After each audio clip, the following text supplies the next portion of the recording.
best of introductions. In case anyone was falling a little bit asleep, they got themselves right back up. And the noise is honestly deafening when it comes into it. How do you fall asleep after that game? Exactly. How is that a thing? Get yourself checked for narcolepsy or something. That is ridiculous. But we are into game number 2, and especially when RNG already won down in the series, they'll need to find themselves a bit of a spring in their step, because they looked good at the beginning of game 1, where they were playing through this top side, shutting down the early game plays from FPX, and it feels like this is now take 2 for RNG to offer a similar game plan, but with Crying on this rise, at least they've got more punch to offer into that top side of the map. A little bit more punch for the top side, also a little bit more kind of point and click CC. The gravity field is what I call sometimes CC, something that it can come down, sometimes they can't. As we move on towards the early skirmishes and early laning phase, it's going to be both junglers starting on their bot side and pathing towards top. And I want to go back to a point that Lyric made on the desk, since we will be looking at this top lane matchup quite a bit. He was talking about, Xiaohu versus Nuguri, the difference between these two guys in playoffs. And hold on, actually. Oh, we're going to see a little bit of action. Just both supports going in on top of the AD carries. It is probably Crisp who takes the worst of that particular trade. But yes, as you were saying. But yeah, because we haven't seen RNG playing as heavily towards Xiaohu in this top lane, when we look at the raw stats for these guys, it's Xiaohu. Goes back into the skies. Still be able to back himself up. So again, this is kind of what we saw in the last time, but again, you have to be so careful here if you're Xiaohu, because if you go too far forward, Nuguri will punish. Yeah, I was waiting to see where Tien was going to make his name known, because there is always the opportunity, especially when you got the push from Doomby in the mid lane, to try and go for an invade, or even go for something on this top side with the 3-man play. Oh, they know he's there, and he's straight onto the blue buff. You can see there, he's just going to try and steal that camp away as quick as he can. No real contest going to be able to come out here. I want to say that. Nope. Going to be able to smite it away, and now Tien should be able to get out. The ghost has been used here by Wei, and that's just straight up, just kind of, wasting a little bit of a summoner there, trying to make something happen that wasn't gonna. Yeah, I mean, in the 1v1, Wei could have been able to kill Tien, but that was not a 1v1. Nuguri full push. Top side, Doomby had already rolled up from the mid lane as well. So, nice job here from Tien, and it's very reminiscent of how they found their advantages in round 4, was playing through this jungle. Oh, Nuguri's hunting. Nuguri, he's hunting. He doesn't have turret aggro just yet. He's able to dodge it. Flash. Nuguri is there. No way he can't catch up to him. He doesn't have Ghost. He has a whole player. This is why this guy is so good on this champ. And why you probably should have kept your Ghost as well. Maybe if you hadn't overextended, you could have made that play in top. Nuguri in the 1v1 gets the solo kill, which brings me nicely to the stats I wanted to bring up also long ago. Xiaohu has been on average in playoffs minus 16 CS and minus 530 gold at the 15-minute mark. When you look at Nuguri has been up 8 CS and plus 607 gold at the 15-minute mark. He has been dominating his top lane counterparts, and this is why FPX were able to win out when it came to round 4. They were able to turn this into a 1v1 in that top side of the map, and Nuguri just beat out Xiaohu because he's a much stronger top laner. He's a world champion top laner. The current world champion top laner is Nuguri. No flash on him this time round, and he will get knocked out to the sky. Nuguri! 2v1 when he comes out, and he tries to continue on the fight. Almost comes out with a double. There are people who thrive under pressure, and those people become the world champions. And when you are sitting on the stage in front of 15,000 people in Wuhan, that's when you need to stand up. Maybe not take several terror shots, but certainly stand up and be accounted for as you're able to turn around these plays. What a start for FBX in this top side, really hitting home. Oh, you want to play top side? No, I play top side. He doesn't even need jungle intervention. I want to bring it back to what Lyric said on the desk. He was like, hey, look, we look at game number 1.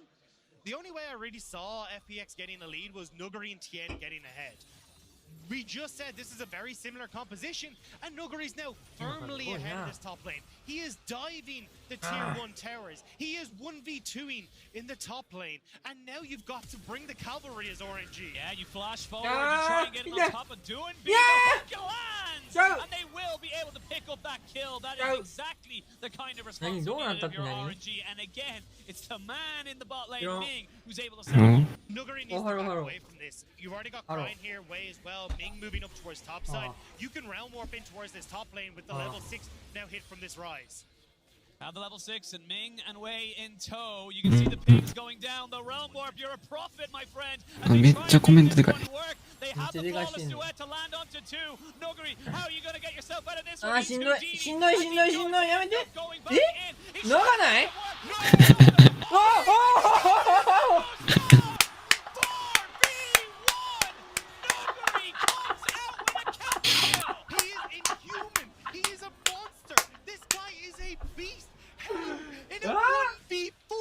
Do you manage to get the turnaround kill? No words. No words. I should stop being surprised at this stage, Dagda. I should stop having these massive screaming hype moments because this guy does these things on a daily basis. This is his 9 to 5. Oh god, it's actually disgusting. Now Tien will pop that horse in the face, say no thank you. I'm gonna fly away here and god damn FPX, you are looking really good. And honestly, like, this isn't even so much the fact that, like, yes, we've got a little bit of pressure coming up here from Tien, but like, Tien isn't in this picture. This is just Nuguri being able to turn this around in the 1v1, and even when you look at the position, you are going to lose so much here as Xiaohu thanks to this kill going down. And honestly, I thought it was going to be the kill on towards Crine, but the Vanguard's edge hit there in the top lane gives the opportunity for Xiaohu to turn that play around. Now you're level 5 as Xiaohu to the level 7 of Nuguri. You're 20 CS down, and now he's got friends here. He's got friends, but no wave just yet. You can see there the accelerated shock blast going to do enough. Good dodge out here, but there's more people coming in. You can see Xiaohu, he's trying his best to keep the wave away as they all jump in. Tien's going to be the one to tank it up, and here's Chris to pop down the Dawning Shadow and gets himself a kill. Ming just come back up to try and trade it back. Nuguri needs to be a little bit careful. Crine is here, but with no flash. And a beautiful Vanguard, beautiful flawless. 誰がタワー持ってた今 able to get that one away. Oh, 通らんかったな Hey, knives, それだけじゃない Nuguri now, あ、そうなんだ 3-1-1, Xiao who is not よう見えへんかっ 触ってるように見えたけどミニオン触ってたもんたタワー流ってたミニオン I don't know, This is This is literally なん Way か is 触 on っ the てるよう way. に見えたけど Way is on the way. Tien is there. So we have 3v3. This is Ming saying we need to get something. We need to turn this one around. They get a kill. They get another stood down. The flash away from Tien. They have three more. And he gets caught up. Double kill. And they get the Tien on the backside. That's 3 quick kills. RNG, they force it, but they make it work. And look at Xiaohu. Xiaohu has just moved towards mid as well. He's getting all this free CS. He's catching that wave that Crine had left to the wayside. And now RNG are at least getting something back in their favor. But it has to be with Crine. 3 kills now on the rise. They will be able to turn this in towards a Rift Herald, but they have to unlock Crine again and make sure that this guy can carry this. R の角度グリすぎて死んでもうたな Yes, while you're forcing Ming to go around the map to put out all these fires. He's a fireman right now as he's trying to keep his team in this game.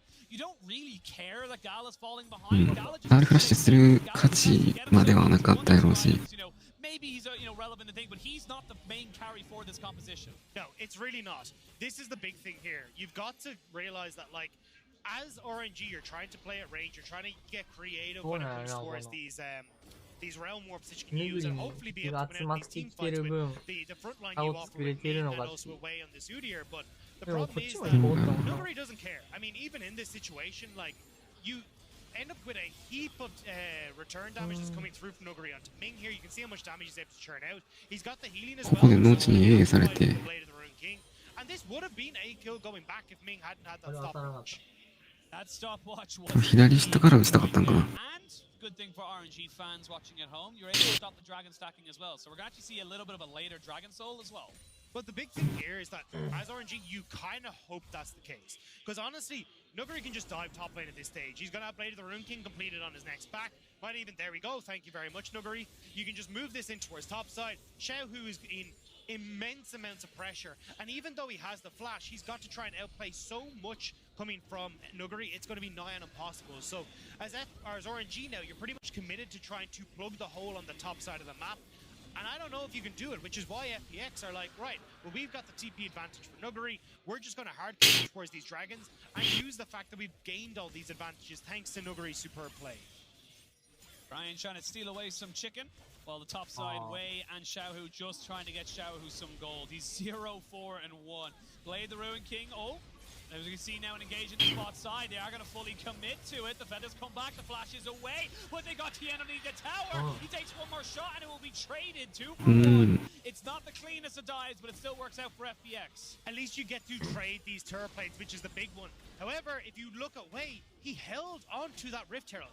They will get this top lane tower without using that, which means he's moved to mid here and is going to be able to place this Rift Herald alongside Pride, spreading out this gold and getting a huge amount of gold funneled into RNG. This is the acceleration. This is the kind of plays we wanted to see from RNG. You need to go at FPX's pace. If you cannot match them, 多分ライズヘカリムの分ローテーションかな。 LWX has a flash, but nowhere to go. He ain't got a prayer.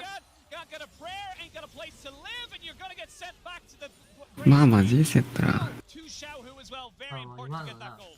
Yeah, massively important getting something back onto Xiaohu. Although, resetting the bounty, I'm just going to leave that one there as well. But certainly, it does feel like at least RNG here, with the gold that's been funneled into him through those top lane towers, now that kill as well, he'll be able to put pressure onto the spot lane structure as well. It's overall just so much gold that's very quickly funneled back into this chase. It's a 2,000 gold lead here for RNG. Like, out of nowhere, it was dead even. They looked like the early game had gone disastrous, if you will. And now you're fulling in a kill, loads of plates, even more plates towards the bot side. You've opened up the mid lane, you've opened up the top side. Yes, you will trade it back, but this is very much net positives for RNG as FBX. まあでも 30CS あるなもっと。 It's making the best of a bad situation, but honestly, like, Nuggery is still huge. There's the assassination! ああ惜しい。 LWX does not flash after him as he knows that Wei is なんか here. There is the onslaught of shadows なん on か top. しんどいしうんわグリグリや。 Knock him down and take him out. It is 無理がおーい。でも Vanguard's edge as Nuggery knows he is the carry. The rest of RNG ちょっと待って though あ are で here. も Vanguard's edge is not あ going で to も be しんどい flawless duet is not going to be there Yeah. as they try and turn this one around. Yeah. He's still going. 助け He's て still うわ going. ちょっと待って惜しい惜しい Taken down, and now the rest of the fight comes in. あんだけ。もうちょいやったよ And on top of that, gets himself a kill. Doobie Ah, Vanguard man. lasers him all the way What down. do you want? And now Gala Oh, has got a what am I place to go. playing? He's got a flash. ああ Insane これなんや keeps it in RNG's これはなんなんや It felt like the Raven went down in stage 早 2 すぎて as the 展 rest of 開が FPX come 展 forward. 開がもう早すぎてずっと Get one back in the Yeah. cover now. Doomby いいのか悪いのか pushing が on 分 towards から the へん bottom side of the map. Won't be able to get the tower. 勝ってんのか負けてんのか分からん。 Game just got お互いにやり合って But るから FPX bringing that goal あ lead ホッ back トやな within ホッ touching ト distance. I apologize to anyone with コメント通り headphones, ホッ because ト I や am な just going absolutely off right now. And again, this game has it all. The mechanical plays. Nuggery survived for so long. That little bit of extra time gave time for Doomby and Tien to get down into the bot lane. Gala doesn't blow his flash. Let's have a look at this one, because this was just such a 今 long ミリで fight. 生き Yeah, 残る LWX doesn't have his own escape here because he's already used the killer instinct to try and finish off the RNG top laner. ヘルスカーリうまいんやろな。 He's dashing around this fight. I love this flawless duet. Stuns 2, このいいもんうまいんやけどな。 CC'd. Now, obviously there's more to come, but R の公式に合わせていいって Nuggery has no flash, has got the flawless duet. You can see the instant hesitation. Instantly, you do not know how good this man can be with this skill shot. As he gets himself out. They didn't lace anything, he didn't lose anything. They got themselves out, and we bring ourselves back down. But I want to This take game a is look at false. what's happening elsewhere in the map. We've been highly focused on this top lane. Doomby is free farming in this top side of the map. He's got a 20 CS lead. He's got 2 kills for himself as well. LWX is still very much getting to places on this Skies as well. Like, this is not just a top lane. This is so much more for FPX as well. But when we turn our attention across the opposite side, 5 kills to Crying. Everfrost already completed. He is going to be so good at offering Oh, a well, Dragon CC Ball. lock for Nuggery whenever he tries to come into these fights. うーん Important to recognize as well, Gala picked up 2 kills. Gala has actually kind of made up a little bit of that deficit where he just wasn't able to farm. He wasn't able to continue kind of a free サモスペアボット because Ming was roaming around trying trying to get his team back into it. Here we go. Thank you so much, production, as we look at the gold here. It's Cryan versus Nuggery. Then you got LWX, but as I say that, great pick here. Cryan finds someone with the Everfrost. And that's the power of the Everfrost in these fights. This is why you take this item. When you've got crazy gamers, is the term I picked up from Europe, when you've got all these dive-heavy champions that are going to be running you down, this is the build. This is the item you want. Because as they jump in on top of you, like Tien, like Nuggery, even heck LWX in this scenario as well, you get the 0.6 CC from Ryan,メンタルラグ言われてる。 and allows Xiaohu and Gala to deal with these divers so much better. Alright, everyone. Take a drink. Take a breath. Let's calm down. Hydration check. Hydration check. Make sure you're sitting up properly or leaning forward. Whichever one works. And let's get ourselves back down to 0, because this game is probably going to get back to 100 fairly soon. And we want to make sure that we're properly prepared for it. So now, looking at the items as we hit 16.5 minutes, like you mentioned, the Everfrost, you have 2 items onto the Jace as well. So Xiaohu isn't a poor man anymore. It looks like FBX want to try and get more gold into their pockets with the Thriftchild in mid. You can see a huge amount of self-heal coming in for Gala as well. でもストライドブレーカーを持ったイレリアとスプリットで勝っていることがないようなジェイスは。スプリットはまず諦めてるな。In these fights, if Nuggery is able to run amok in these backlines, now with the stride breaker complete, even though you might have that Gale Force, Nuggery can still chase you down. Nuggery has a stride breaker. It's got the Blade of the Ruin King as well, of course. You know, changed very much when the items got changed in the preseason. Now gives you just a passive slow rather than an active, so has to get those auto attacks off in order to get it. But Azanya's now for Cryan. Your Everfrost completed. Rise is very much accelerated, is very much in a position where it can split push and not be as afraid. Not against Nuggery though. That's not the only caveat. And that's where the problem lies, right? Is that even though you would love to have Xiaohu and Cryan being able to play these side lanes and trying to make it work, the fact that Nuggery's so strong means it's nigh on impossible to do so, because whoever ends up at the unfortunate end of Nuggery's sword is going to really feel the pain. And you see even Nuggery down here trying to see if he can pick off Xiaohu as he pushes out. So for RNG, it very much comes down to how do we try and play these team fights. Can we prevent this from happening?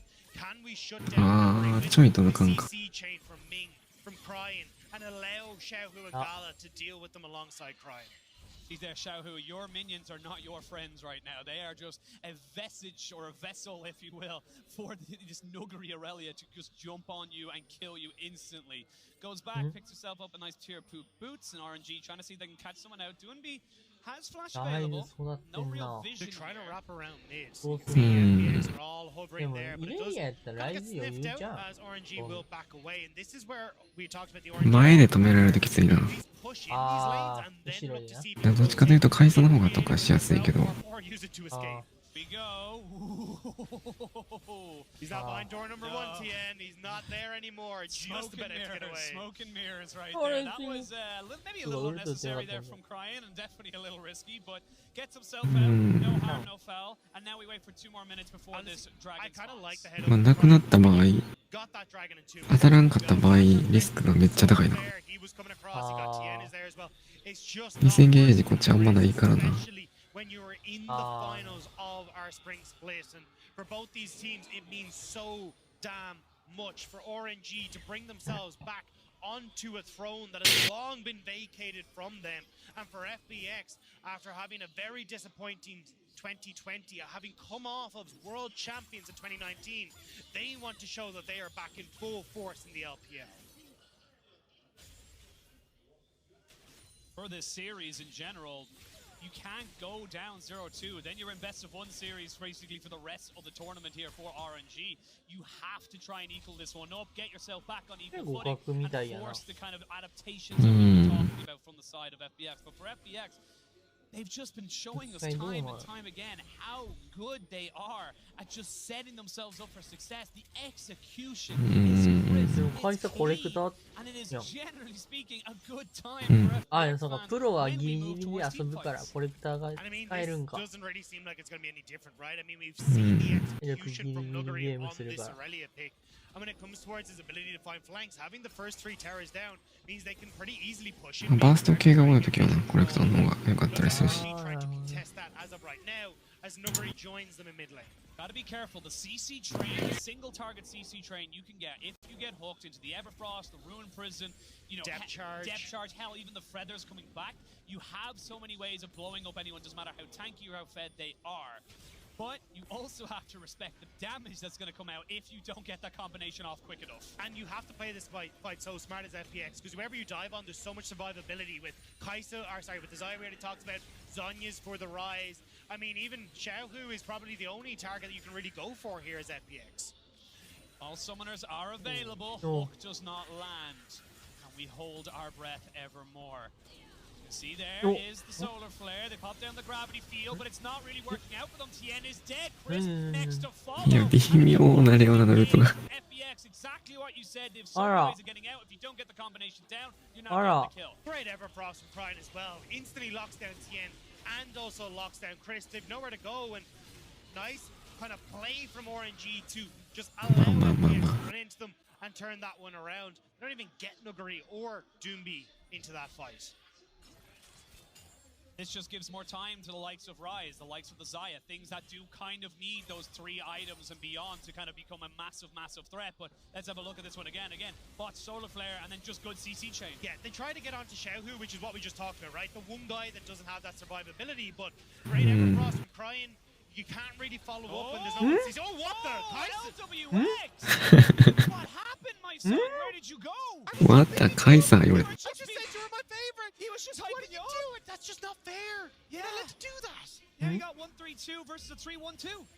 So I've got the numbers mixed And up. the 2-1-2 and the hot これはでかいな。さっきのよりも全然。 TP's coming in from FPX to realize they need to try and shut this play down. Got flash on TN, is still available, down to about 6,000 HP. There is the gravity field to try and catch somebody out. They have got vision on it, but they don't know exactly what number it's at. いや、でも結構削れる。 They're waiting, he flashes forward, they're going in with the Vanguard dead. あーでも無理や。 Nuguri is dead. ああ、厳しいな。 RNG are taking these health bars, and RNG are in this. LWX gets picked, and that's everything. RNG, they turn towards Baron, they get the kills, they're chasing after Chris. They take RNG、LWX って言われて。 RNG firmly in control of the game, which started off 何があったんや、ミッドで。 They had everything in favor of FBX. 普通にファームしてたら死んだな。俺とかな、ライズの。ライズにしてもヘカリムにしてもそんな距離でファームすんだよっていう話だけど。何これソロ級みたいな言い方してる。But again, I wanted FPX to be able to power through Nuguri in this top lane, commit up with TN, make sure you go for the dives, but RNG, they are able to collect that pressure, they turn it around, and it's not like FPX were able to get anything done elsewhere in the map. I do want to say, you know, these support bans that we talked about, the mini meta where we saw FBX putting a load into the red side, obviously RNG putting 5 in on the blue side, or sorry, on the first game on the red side. Crisp hasn't been as impactful. Ming has been the one getting the hooks. Ming has been the one setting up his team to put out the fires and continue their momentum. Crisp hasn't been able to be that for his team. And now you can see RNG fully doubling down on this side lane push. You've got Crying here on the bot side. Xiaohu TP's in towards mid lane to make sure they can get as much use out of this Baron. RNG realize they have been given a gift here that they need to work. Oh, Crisp, just jump onto the support. They いい will んちゃう not be able to kill Ming, as I say that. 今のウルト戦でも落ちたんちゃう Where you going, LWX? Where are you going? He has a flash pixel, perfect to get himself away from that one. And they're going to take the realm up to try and keep pushing him back. He's got himself a blast cone. He's just wasting time. It's a 1-for-1. Yeah. Shot Where are you gonna go? おい、LWX よ。 And you've still got all this pressure. You've still got Baron for another 50 seconds. No jungler. No AD carry here as well for FPX. It's a disaster. Still only have about 45 seconds left in this Baron push. So you're right now, you can see in the bot side, they've got Gala, they've got Shadow. They want to try and get this inhibitor turret cracked open. Gala has to use his cleanse. As Cryan does walk in. They only have 30 seconds. They get one more wave with this, but they should have LWX up by time. Yeah, but look, you can see the poke that comes through. 痛いな、Jesus. This is where he wants to be, being able to siege down these turrets. But as you said, with Ming back in base, with no one really strong enough to try and force the issue, FPX will hold on towards their base. But again, we're seeing this gold lead accelerated. 8,000 gold over in favor of RNG right now. You're getting towards the 3 items. A 4th item nearly completed for Cryin as well. And for FPX, what was starting off so well is now really starting to run away from... Xiaohu was 0-4. He is now 4. He has not died since laning phase. He's picked up 4 kills. And then you look down the board as well. 7-1-9 on Cryin, 6-1-3 onto Gala. These guys are actually stepping up and trying to make this one work for them. And as I say that, they jump in with the onslaught of shadows. Doomby goes golden. They go in with Ming as well as Chris tries to make this one work. The Chaos Storm is just keeping everyone at bay. And it is going to be TN to fall. RNG, they don't have Baron. There's a dragon up in 10 seconds, but they're looking for more kills. This can still be pushed forward by RNG. They may not have Baron anymore, but they can look for plays elsewhere. Ocean Dragon just spawning, so they will go and collect that. Xiaohu will move towards this bottom side of the map as well. 方向性であんま負けたくはないな。 Just these quick plays coming through from RNG, and when this composition for FPX is on the back foot, it doesn't work. You're not really going to get a huge amount done as a rally if you're running away. You want to be diving in incredibly strong alongside Chris with Tien. But Tien, I mean, he hasn't done anything this game. He talked about it. The Des talked about it. The jungle top, the jungle support combination. And the first game, it looked very much like, with the Hecarim, of course, it was going to be FPX linking up there with Chris, trying to make sure they were able to get stuff going for them. Now, in this game, it looks very much like, you can see it right there, it's Wei and Ming moving forward with these 2 tanky boys, trying to get stuff working for their carries. Xiaohu absorbing a whole heap of pressure on that bottom side of the map. 3 members of FPX trying to see if they can shut him down. Means Cryin now moves in towards this top lane alongside Wei. They're going to be able to get deep vision here. They're going to be able to prep for this dragon that's in a minute. And this is where it really starts to fall apart from FPX. They need to see if they can find a pick which can maybe, just maybe, get them control back in this game. But it's so hard to do. When RNG, they can push these waves from so far away, and there's no real opportunity for you to get back and find the control you need in your jungle. You can see there, just the Qs, just 1,000 damage there to the small little Krugs. And RNG, they're a death squad right now. It's spine champion, kill champion right now for RNG, which means if you're FPX, you need to make sure that you're not stepping out even an inch, or you will be 100% punished. So no flash on Gala, and no flash on Cryin. Nuguri enter finish off this Derek stage, which it looks like he's just back in there might be an opportunity where you've got a tanky enough front line that you can maybe get into this fight. He actually goes towards the stopwatch instead. I actually kind of like this because he just needs to basically buy time. If he goes a little bit too far forward, he needs to buy time for a seam. The big item that I'm just noticing right now is trying to finish off his death cap. He has a Rabadon in his back pocket, as we can see. Ming, it's alright, no worries about it, buddy. You'll have that cooldown up in a few seconds. But this top side of the jungle belongs to RNG, and it's about how they execute around this Baron. FPX are looking for the Nuguri TP. They want the home guard. They have it there. There it is. Right in behind it. RNG have no idea this is going on. They have no idea where he's coming from. They haven't got an idea right now. We actually see they're going to use the depth charge to try and jump in on top of him. They're going to try and burn down the jungler. It's way down. And Ming finds the CC が Ming again and again has kept this team afloat. And that's all it's going to be for the side of FPX. RNG, they lose the first game. They strike back in the second, and we're going to have a tied-up series. It all comes down to a single best of 3. RNG will be able to push this in and close out this game. What looked like a game that was set for disaster now is returned to RNG. RNG will not be swept today. They took their cuts, they took their bruises, they took 次のバンピックをするかやな。 into this final much stronger, as we can see the futile attempts to defend their base. Nexus turret 1 and 2 have fallen. The Nexus is dead. RNG strike back. And RNG take this game in their stride. Despite the fact that you saw Nuguri being able to go 1v2, 1v4 and still get kills, it didn't matter. FPX couldn't get anything else done on the map, and RNG are able to fight back with Cryin, being able to use those round warps we talked about, getting up to turn around this top lane play.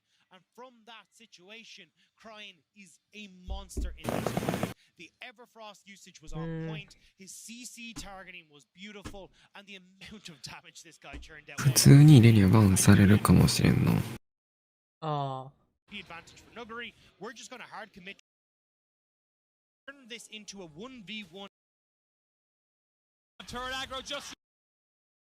But we are into game number 2, and especially when RNG already won down in the series, they'll need to find themselves a bit of a spring in their step, because they looked good at the beginning of game 1, where they were playing through this top side, shutting down the early game plays from FPX, and it feels like this is now take 2 for RNG to offer a similar game plan. With Cryin on this rise, at least they've got more punch to offer into that top side of the map. A bit more punch. Point and click CC. The gravity field is what I call sometimes CC, something that they can come down, sometimes they can't. As we move on towards the early skirmishes and early laning phase, it's going to be both junglers starting on their bot side and pathing towards top. And I want to go back to a point that Lyric made in the desk. ドランケンの場合は波動を取る人多いな。 Quite a bit. He was talking about, Xiaohu versus Nuggery, the difference between these two guys in playoffs. And hold on, actually. Oh, we're going to see a little bit of action. Just both supports going in on top of the AD carries. It is probably Crisp who takes the worst of that particular trade. But yes, as you were saying. But yeah, because we haven't seen RNG playing as heavily towards Xiaohu in this top lane, when we look at the raw stats for these guys, it's Xiaohu. Goes back into the skies.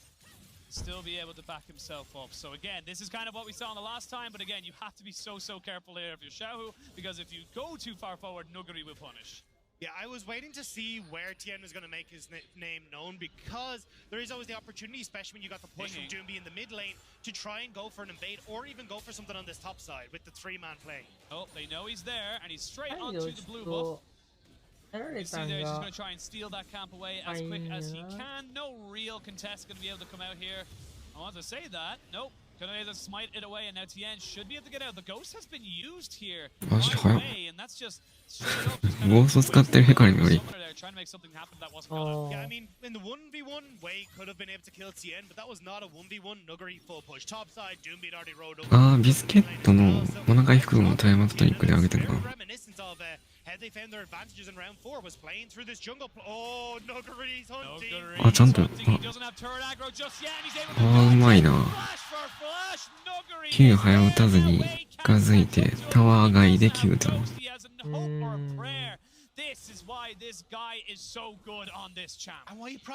タワー内に入ったら AA してから Q で落とせるし。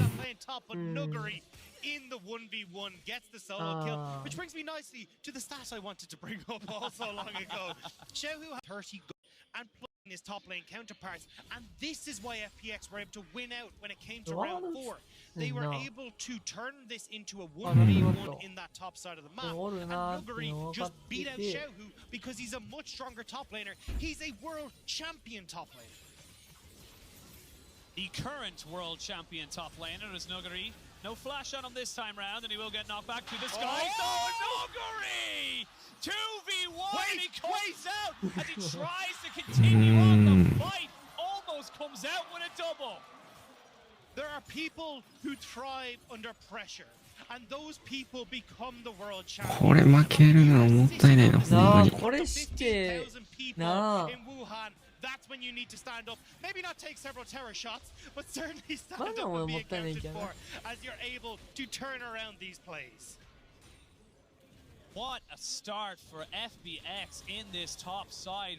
Really hitting home. Oh, you want to play top side? No, I play top side. これでトップサイドいっぱい寄ってきて、アドバンテージ作られへんかったのが敗因なんかな。 FPX getting the lead was Nuggery and Tien getting ahead. We just said this is a very similar composition, and Nuggery's now firmly ahead of this top lane. He is diving the tier 1 towers. He is 1v2ing in the top lane, and now you've got to bring the cavalry as RNG. Yeah, you flash forward, you try and get it on top of Doomby. The hook lands, and they will be able to pick up that kill. That is exactly the kind of response we need here. Again, it's the man in the bottom lane. Nuggery needs to back away away from this. You've already got Crying here, Wei as well, Ming moving up towards top side. You can realm warp in towards this top lane with the level 6 now hit from this カリムの Rise. 方が強いってことなんか Level な。 6 売り and 合い Ming に and Wei in tow. You can see the pings going down. The realm それ warp, やっ you're た a らいいん prophet, や my けど friend, な。 as they try and make this 青 one や work. ったら取れるし They な。 have the flawless duet to land onto 2. Nuguri, how are you going to get yourself out of this one? He's Houdini, and he does end up going back in. He's trying to make it work. No! Another hole! And he's いや down. ー、冷静やったな。 4v1! Nuguri!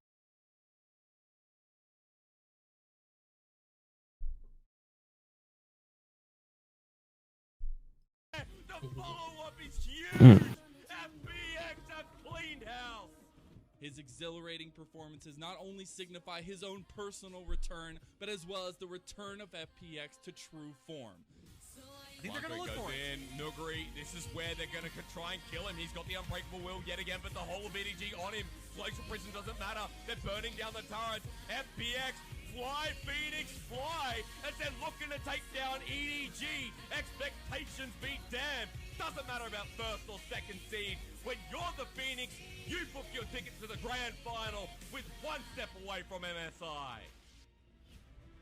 They say revenge is a dish best served cold, and while FPX are a fiery team, RNG have been pushing themselves to the limit to make sure that FPX answers for what they have done. For RNG, there is no turning back now. First place is all that matters. They will not let the obstacle that is TN and FPX stand in their way. They will make sure to let everyone know who are the true kings.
嗯，我觉得放 plus 的野区就打得特别好，然后视野压制也特别好。他们团战，然后そんな長いインターバル。已经走到决赛了，就想对兄弟们说，就尽全力拿下吧。15分でも結構長いな。 Welcome back, everybody, to the LPL. And I appear to have something on my hands here. I'm not quite sure where that came from. Just going to get rid of that. Welcome back. Unmunchables. I'm joined by Lyric and Froskurin. We have a series on our hands. RNG fight back in game number 2, Lyric. It feels good to see this team showing up, especially after a rough early game. And the thing that surprises me most, right, is the fact that this team shows up off the back of Cryin, off the back of the player we said, hey, this is the one weak link on this team. なんか選択中のやつこれ。 Which, not a bad mid laner in the LPL, but when あ、 you クラッシュや go ってんの against, か。 you know, the best of the best teams, he's shown to be a liability. But man, this guy stepped up and he heard us talking trash. Yeah, that's what it felt like. It was like, I heard you guys were talking smack, get slapped down. And I do want to go ahead and take a look at the draft because I think the Rise pick was really important for a lot of crimes. Not necessarily that I think he's the greatest Rise player. I think the Chinese casters and the observers showing him missing the Q on the stationary minion was pretty XD. But the fact of what Rise really allows this composition to do, because it felt like they were running the same thing. You knew that the Aurelia was coming. They went for the blind chase. Aurelia gets picked into it. And then they go for the Rise. And Cryin is much more of a Victor player, and Victor was left open and available to him, and it felt like they wanted some sort of option to also play side lane and to also have the ability to realm warp up top side and continue to play around that top side map. So I just think that the Rise pick was so influential in kind of changing up their strategy and making sure that they had a safety net or a game plan, and then of course it got hyper fed, which doesn't hurt. Yeah, and I think we could take a look at that draft as well and talk through the way that went as well, because apparently we do have a problem with the draft, so we're not going to be able to bring it up on the screen. But the Rise pick was definitely a bit of a wild card, not something we were expected to see, because it was picked before the Victor. Like, Cryan has been the Victor guy, and they still went for the Rise over that. So, Lyric, it felt like a bit of an oddball pick coming out from RNG, but clearly they know how to play this pick. The thing that surprised me the most about it is it felt like Victor would be even better in this draft for RNG than it was in game 1, because there's more champions on FPX's side. 大体俺この時ミュートして配信狩りの時間だ。私の翼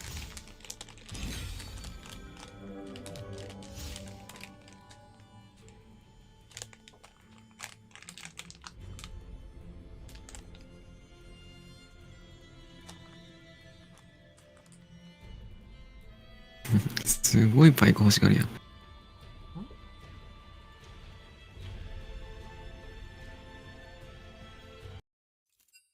なんやねん。アラムのアッシュ全然上げてる。なかなか AD メインですみたいな人おらんな。まに。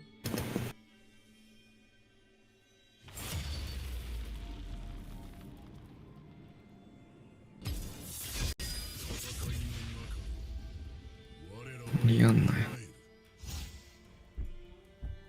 なんかアラムで安定の勝率一番高いよ。そうなん。なんか調べたら。なんでやろな。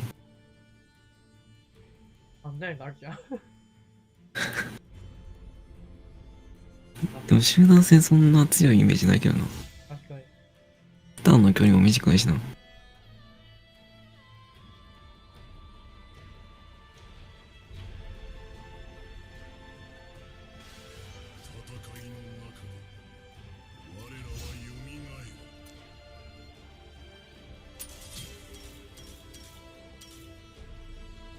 右の人の背景ぬぐりになってみる。ほんまや。ここを書いてみる。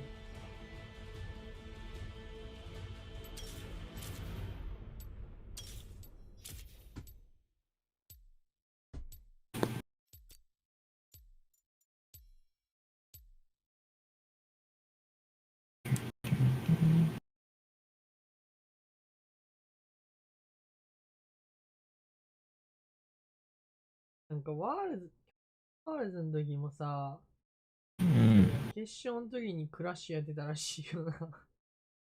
そうなん。なんか、こういう問題が発生。見られへんって。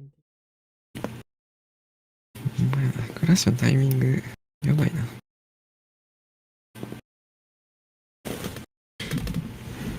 クラッシュやるような層が大会見てるのにな。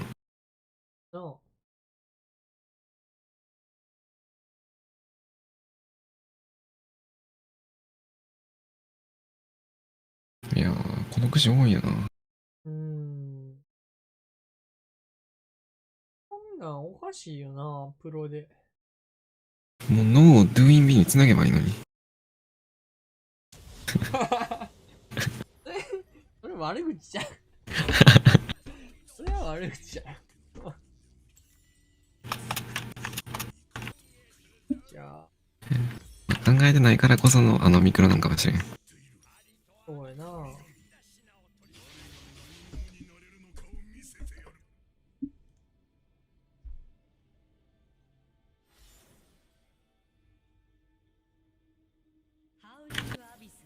ミクロも敵の方がうまかった。まあ確かに。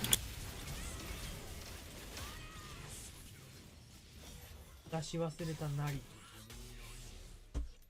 でも俺、キムで死んじゃん。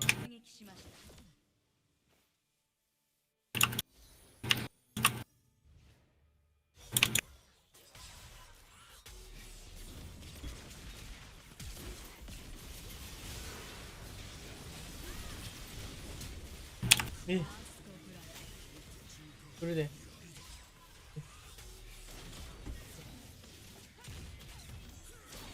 どうなの？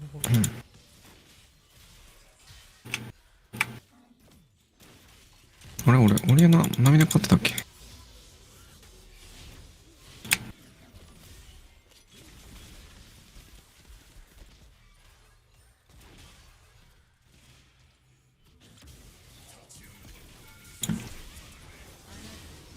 俺の2出えへんかった。アイアンスパイクステップ出えへんかった。おーナイス。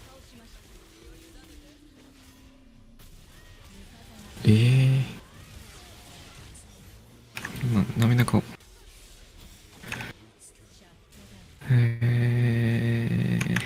ソニアか。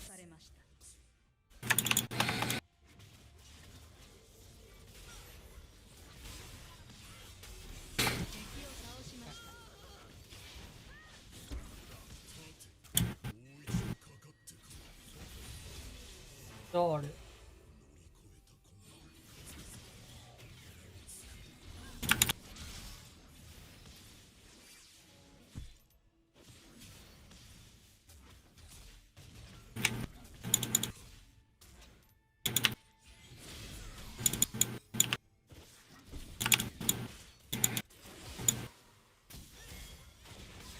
それは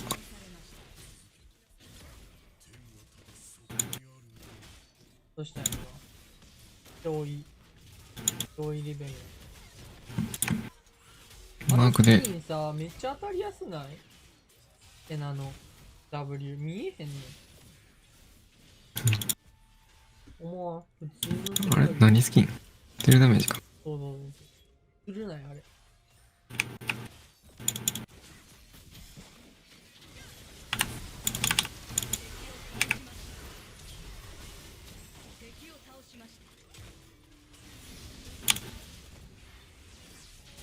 惜しい。逃げたの？早いがし。ラッシュで飛んでいた。あれ。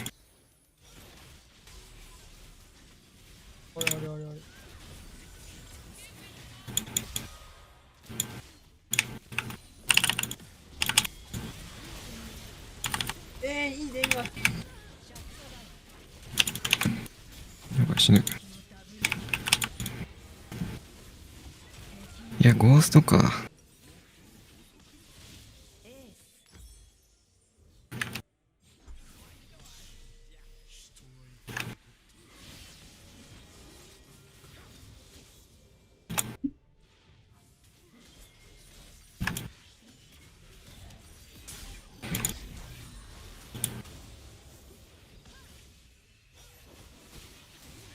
おう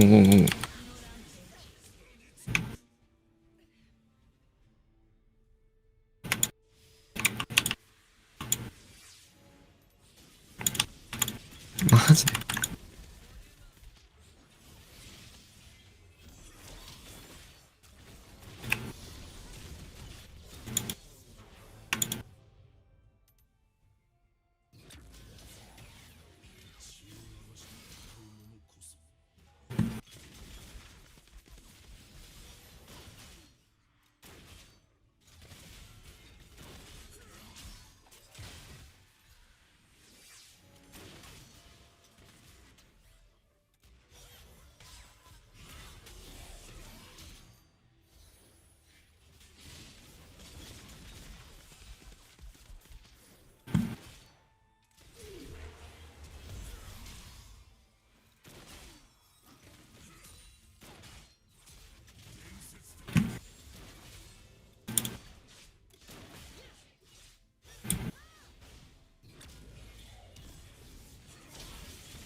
あーボールがこれはも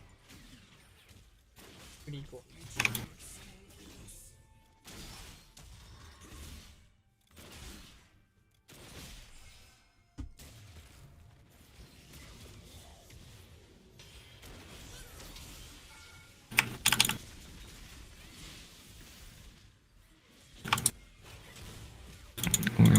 あ、やばい死ぬ。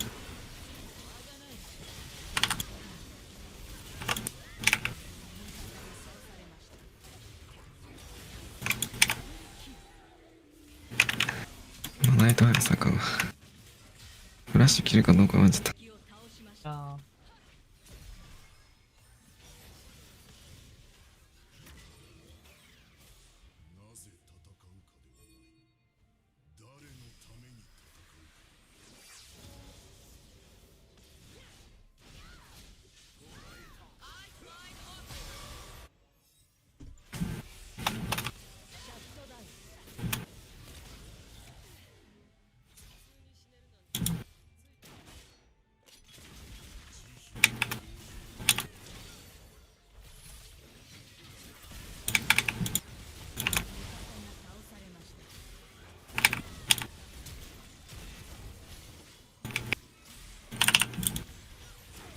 たんねえボール。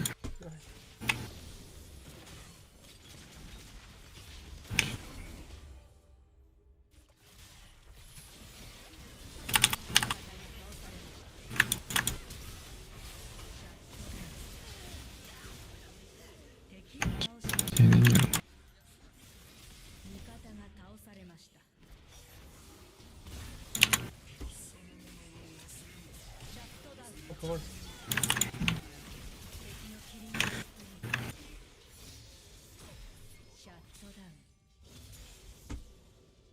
何語。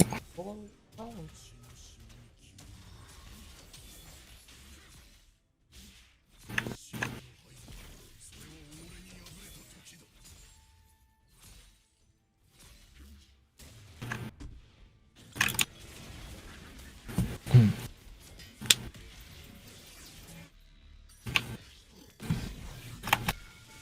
おったし。一緒。一緒すぎん。一緒すぎる、それは。巻き込まれた。味方が倒されました。ダブルキル。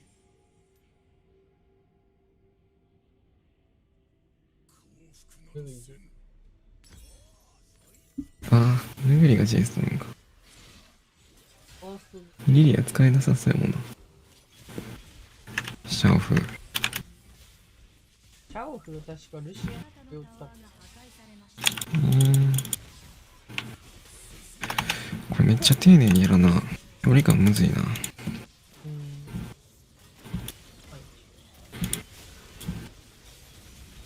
あ、だっても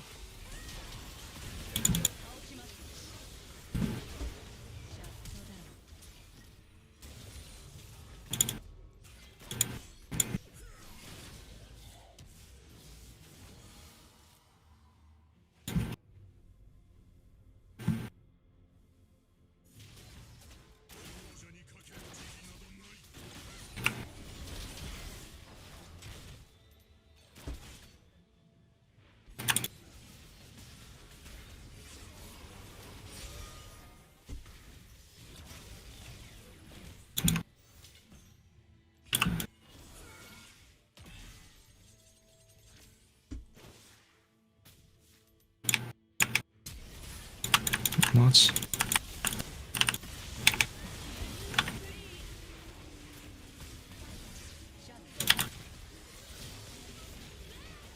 ああ、9の端っこが。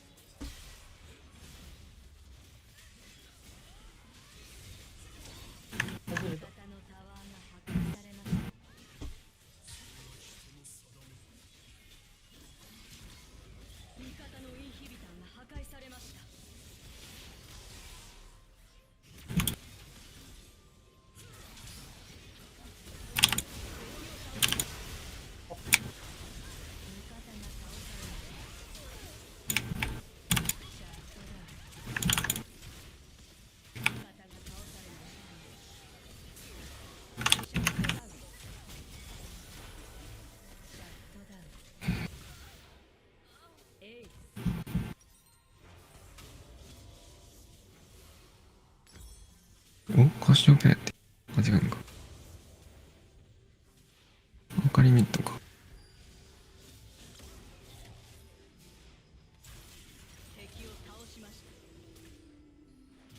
この対策を常に用意してるのが強いな。これ出されたらこれみたいな。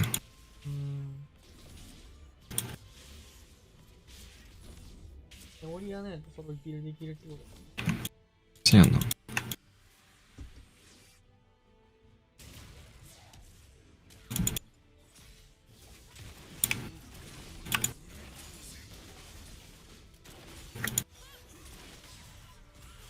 いや、俺受けられへん。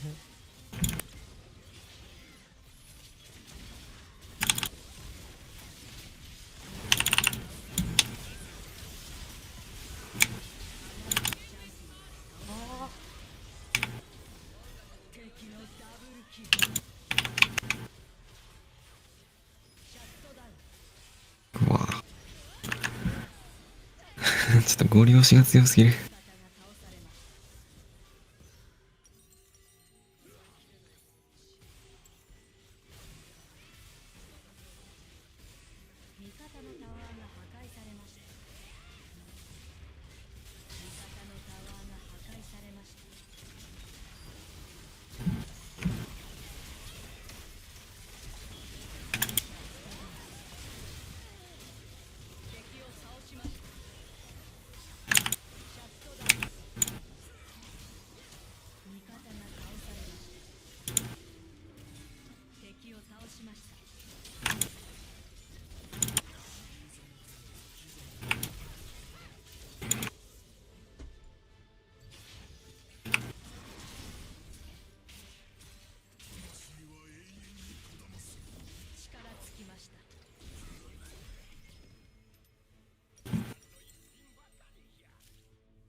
よかった、なんか思って。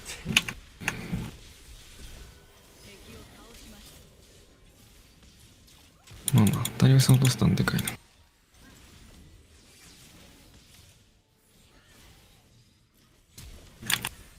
みんなフラッシュ入ってくれよ。ちょっと待って。やるけれた。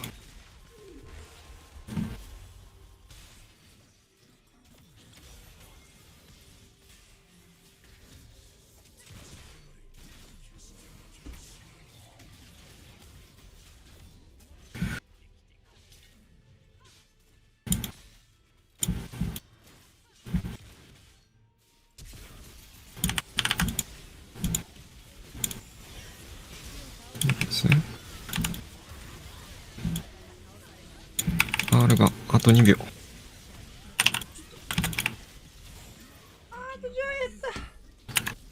うわ、サスティン高い。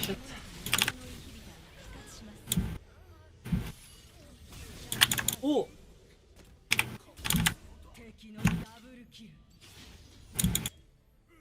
あ、いいなかった。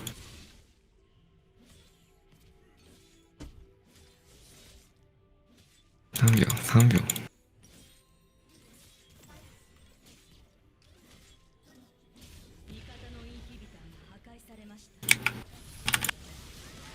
あー、ある。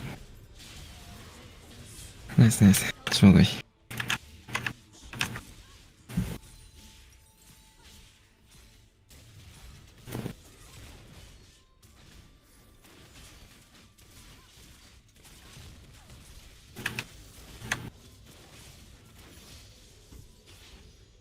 オリビアジャングルないの？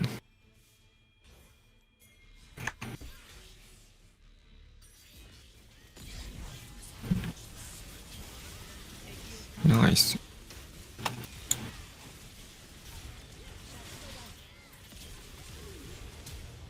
やばい。やばいやばい。あーいやー、バイボーがせんかったら勝ったな。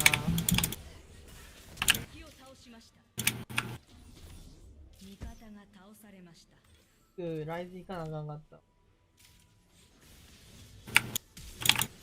またフラッシュや。あ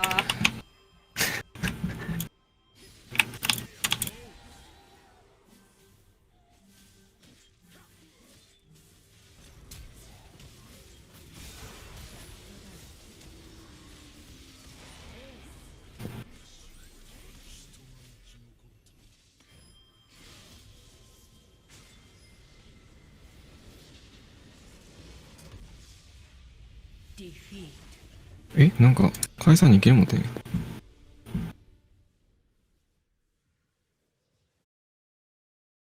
え、こっからビジョン切ってもたん？どうあえワードの位置をミスってる。ああら、まあ。これで2キルはでかすぎるな。どうやろう。かかってた。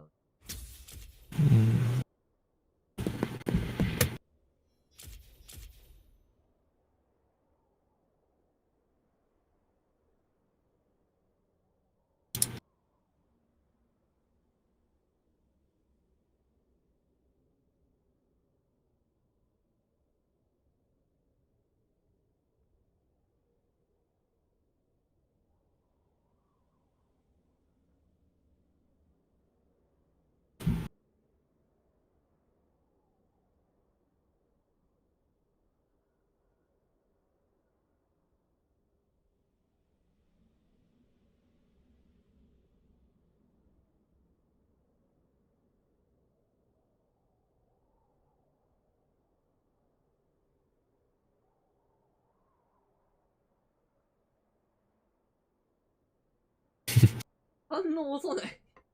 あんなんでいいん？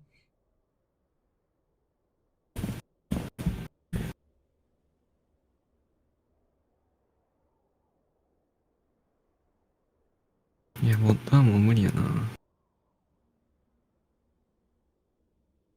でもトップもグラガスやもんな。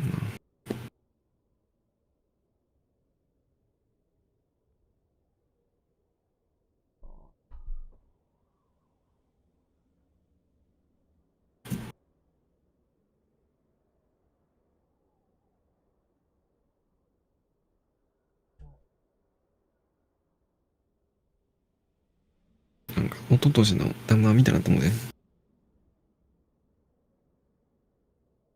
そんなんやった？ニュークリアがおった時代の。花。花やな。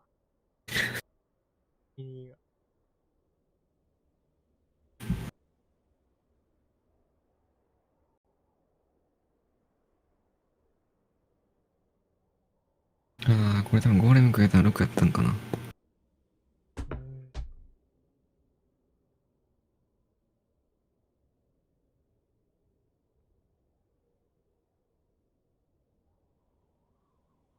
ああ、まあまあまあ。タワー R あったら多分向こうができて生存できたかな。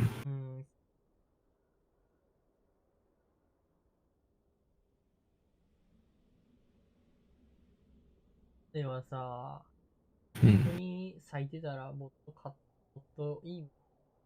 もっとボコボコやもんな。頭かもしれない。入れてくるわ。うん。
ルーイはいつも自動で勝ってんな。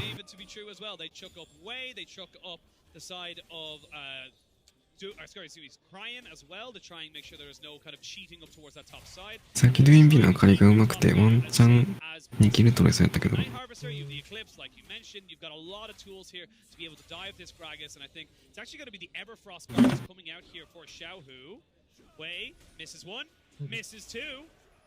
Misses three for three, nothing gonna hit.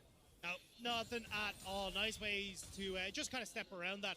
And I think the big thing here, here's that dive though. Here it is. Xiaohu isn't that tanky right now. As he goes in, they're going to disable the turret straight away. And there's just no escape, even without explosive cast. Feel like he was going to die anyway. All the things now going off. 14-minute mark, and that is going to be FBX proving to you, Dag, that you are a prophet of the terms of the dive. You called it. Nuguri gets himself. Actually, no, it wasn't even Nuguri. It was TN who picks up the kill. Still, though, 0-0. It's every turret played. It's the tower going down. Like, Nuguri's fine. He's pretty happy with that. Now, as well, like, this is where FPX get dangerous. This is what we are kind of talking about. Watch the way Nuguri starts to play this. He pushes in top, he'll reset, he'll move towards mid, and then start to try and use the fact that you've got like a range advantage here to crack open that mid lane tower as well. And especially when you got TN here, they can start to work towards a lot of deep vision on this top side jungle. See there, 4 plates going up in the top side, only 2 there for Gala, so of course they were able to take those 2 plates and put them on 2 ways, so not really the worst in the world, but now we're seeing Mythics being finished up here, pretty much across the board here for FBX. We talked with the Equips, you now have the Turbo Chem Tank, you have the Night Harvester and the Kraken Slayer for the Tristana. For the side of LW, sorry, for Gala. That's going to be a little bit of a here comes the resets though. So Doomby is going to make his way bot. You can see LWX is already making his way mid. And although you talk about kind of RNG being in a bit of a slump, I wouldn't say it's too bad of a slump right now. Certainly, I think you can still do a lot of work with how far Gala is ahead. Wei being relatively strong, nearly finishing that Stridebreaker. Everfrost just finished for Xiaohu. You're in a precarious situation when it comes to map state though as RNG, as FPX are going to start to really amp up the pace here. Well, Everfrost just gets picked up there for Xiaohu. See if they can get the Gore Drinker or Stridebreaker for Wei into that jungle position before this one. There it is. Stridebreaker finished up. Thank you very much, Wei. Maybe see that one. And this is the AP Gragas, and this is something that I quite like seeing as well because it does give you a kind of push mitigation. You have actually pretty decent clear if you let those barrels just sit for a bit. It's not even タンクでカイザーとかされるっていうのが一番悲惨やから AP とかな。 We're talking about the hello Gala. You feeling a little bit sore? For the dive composition from Tien, from Crisp, from Doomby, Everfrost is just so good. We just saw from Cryan, right? Every time someone from FPX tried to dive into RNG, Cryan was like, sorry, I'm not having it today. Shutting it off at the door. Here we go, Tien. Just walking in towards this bot side. 30 seconds until the dragon spawns. Very important for FBX to pick this one up. It would stop RNG from getting onto Soul Point. It is an infernal map, which does open up a hell of a lot of terrain, or rather lack of terrain, for the likes of Doonby, for the like of Nuguri to find themselves an option. Ming goes in, forces the cleanse, forces the flash, but there's a TP. The Everfrost is there. LWX hasn't got a hope or a prayer, and he's going to go down, as is the Rel. It's a fight on 2 fronts. Ming goes good. Keeps RNG in this fight. There's Xiaohu, though, finding himself on top of Nuguri. Explosive cast, not quite good enough, and RNG still chucking for these fights. The shockwave, Doomby goes back to his thing, he goes in with the perfect execution. And speaking of perfect execution, Doomby trying his best, trying to go for, picks up one, will not be able to pick up another. It's 5 kills all the way over to RNG, and the 3rd Drake. The 3rd dragon for RNG, and that, my friends, is more different. That was positioning coming through. Xiaohu having that perfect flank thanks to the vision control prepped by RNG on this bottom side versus Nuguri, who had to go the whole way down to that bottom lane. This is how RNG make their advantages.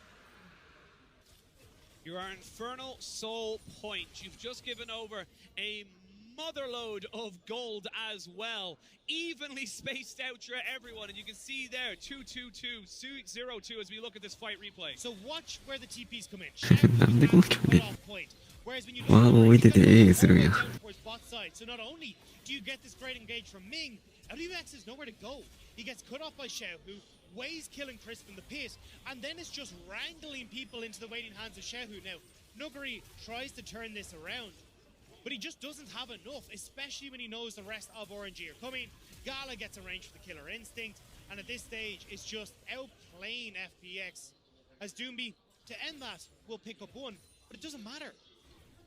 As I said, the damage is done. Now you're looking down the barrel of Infernal Soul Point. You also lose 22 minutes. At 22 minutes. But not only that, you're also losing out on this Rift Herald, which is going to be even more pressure, more tempo in favor of RNG. And now RNG, they just need to try and bring it home. They need to make sure the nerves and then the excitement, yes, the adrenaline is fantastic, but you still have very palpable threats here on FBX. Doonby and LWX will blow you up if given enough time. And if you need to double check that, look at the gold lead. It's 1,000 gold. Despite the fact that RNG got this big win, despite the fact that RNG have the objective control, there is still that threat of Nuguri. Xiaohu is not strong enough to deal with him on a side lane. Cryin is not strong enough to deal with the side lane, especially if TN is willing to play towards Nuguri as well. It is nigh on impossible to deal with.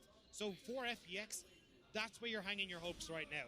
Can Nuguri play heavy enough through a side lane and catch RNG unaware? Ifs, the buts, the what ifs, all the what buts, they will all be answered. As we see now, LWX going to find way. Stridebreaker, though, pretty damn safe to keep himself there. The rest of LWX in tow. That's going to be a very scary Stridebreaker reveal.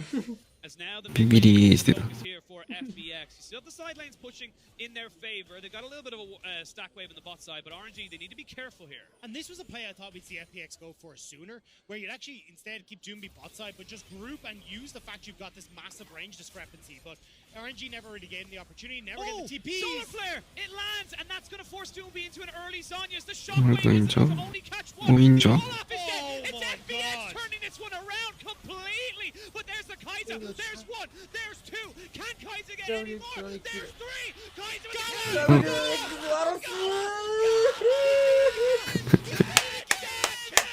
今の当たり方でこれかよ。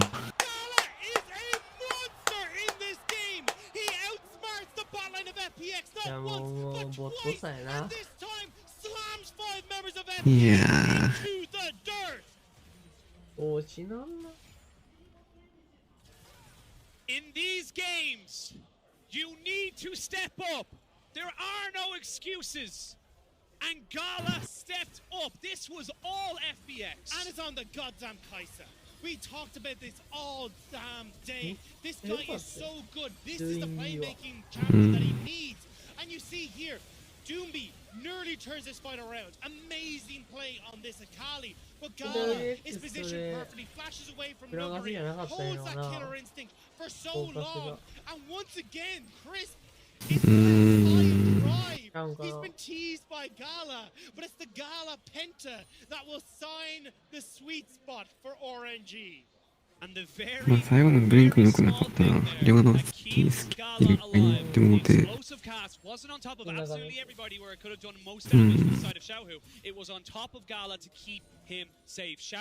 やったら右上にブリンクした方がマシだったな。And it's an 8-0-2 Kai'Sa. This is massive for RNG. And we said it, that's the job of Xiaohu in these fights, the Everfrost. It's to keep them off the backline. Chris goes over with the Hex Fast. I don't believe that was the play, and you can see everyone kind of backing away a little bit. They're a little bit kind of, startled. And you've got the Rift Herald in mid. Ming does get caught, but he's not the target you need, FBX. They're just desperate. They're just looking for anything. 20 seconds on this dragon, and they know there's a Rift Herald in mid. There's pressure from RNG. RNG don't even need to go for this dragon. They can just go mid. They can go for both. Why not both, says you. You go in, you see the Rift Herald's doing them the job, the sixth man. This dragon hasn't even spawned, and you can see RNG trying to find someone. Xenoblade does not land, and they're already knocking down the inhibitor. And they're going to go in. There's going to be one. There's going to be a double again for the Kai'Sa, and it's all falling apart for FPX. Everyone else in FPX was down. Even our cameraman wasn't expecting it. He was like, hang on a second, the rest of your team's over here. Look here. This is where they are. RNG, they get that soul. They'll get the Baron. What just happened, Penguin? これしんど。しんど。That's what happened. RNG is what happened. The crowd know it. They feel it as we come in. What just happened, Penguin?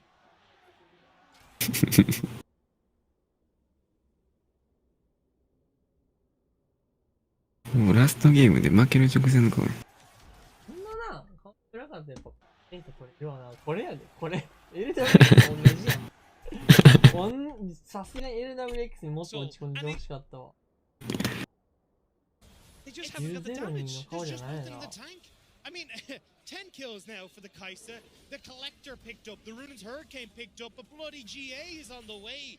Gala is going to be impossible to deal with in these fights, and you know he's feeling himself. When you are 3 levels above the Volley Bear, and you are going on killer instinct to pick off the tank jungler, you know things are going well for this AD carry. Not only that, but you have the backing of everybody. The instant decision there, you can see from Cryan, ball in, Shockwave, this guy does not die. That is the call, and we've seen it consistently in this game. We tried to see it in game 1, didn't quite happen for Gala, wasn't able to make the impact. But on this Kai'Sa, on this pick, he is able to be the carry that RNG need. And now it's free flow as RNG. You can do what you want. You got already that Kai'Sa pushing in mid lane. They're grouping on this bottom side as well. They have everything in their favor. And honestly, you can see Shem, who's up in top lane. He's just looking to add a little bit more gold into the pick, but might need to TP. Yeah, he will need to TP, but it's actually a turnaround. Call an ambulance, but not for me. As we can see, Nuguri gets caught out, gets baited himself. He did the bait in game 1. He gets baited in game 3. Flash forward, the Kai'Sa jumps in, and that's the shockwave you want to see coming on top of this one. Doomby can do nothing on the back end. Gala picks up another. Game 3, match point, RNG. RNG have smelled blood in the water. They know it's over. It's the TP map movements from RNG that will net them game 3. This is the RNG we wanted. This is the RNG from regular split, and this RNG is 1 game away from MSI. This is the RNG FPX dreaded. This is the first seed of spring LPL that everyone was waiting to see. And this is the RNG that now, with 1 more game, could net it all. Bring themselves back to the throne, bring themselves to Iceland, and bring back that legacy 1 more time. You don't want to believe, but you can't help but believe. It feels like the script is written. Like, again, we can't talk about this enough. Xiaohu going to top was a meme. It wasn't supposed to work. It wasn't supposed to be a thing that would catapult this RNG roster to a beyond, a post-Uzi era. And it's working. I mean, that's what we opened up at the start of the day with. 2018 was supposed to be the golden road, denied by G2 in quarterfinals. 2019, they don't even make it out of groups at Worlds. 2020 spring, they lose Uzi. 2020 summer is the first time in 5 years RNG fails to make it to the playoffs. And now they stand 1 game away on that stage from reclaiming everything. No words. I've said that a lot today because, oh my God, this series. And for FPX, you had the solos, you had things that could make plays, you just weren't given the breathing room. FPX need to find something that for the likes of, Nuguri and Doonby, they can do stuff here, but it never came together. Even there, look at Nuguri's damage, but it was all just kind of negated because Xiaohu's healing so much. It doesn't matter. And I feel like I'm not seeing the FPX that I was expecting. We're getting the RNG, but I don't see that FPX. I'm not seeing TN step up and be such a massive impact in these early stages like I expected to. I can see that Nuguri is trying his damnedest, but the rest of the team isn't with them. We see LWX and TN fighting on that top side where they're getting picked off. These are mistakes that are being compounded over and over again by RNG. And even when they get the early lead, it doesn't seem to matter. Yeah, honestly, pressure, the weight, if you will, of everything coming down, it can get to you, and we'll see if FPX can change anything as we go to our Game 4, potentially our last game of the day. We're going to throw it to a break, and when we come back, it'll be our analyst to tell you about everything in Game 3.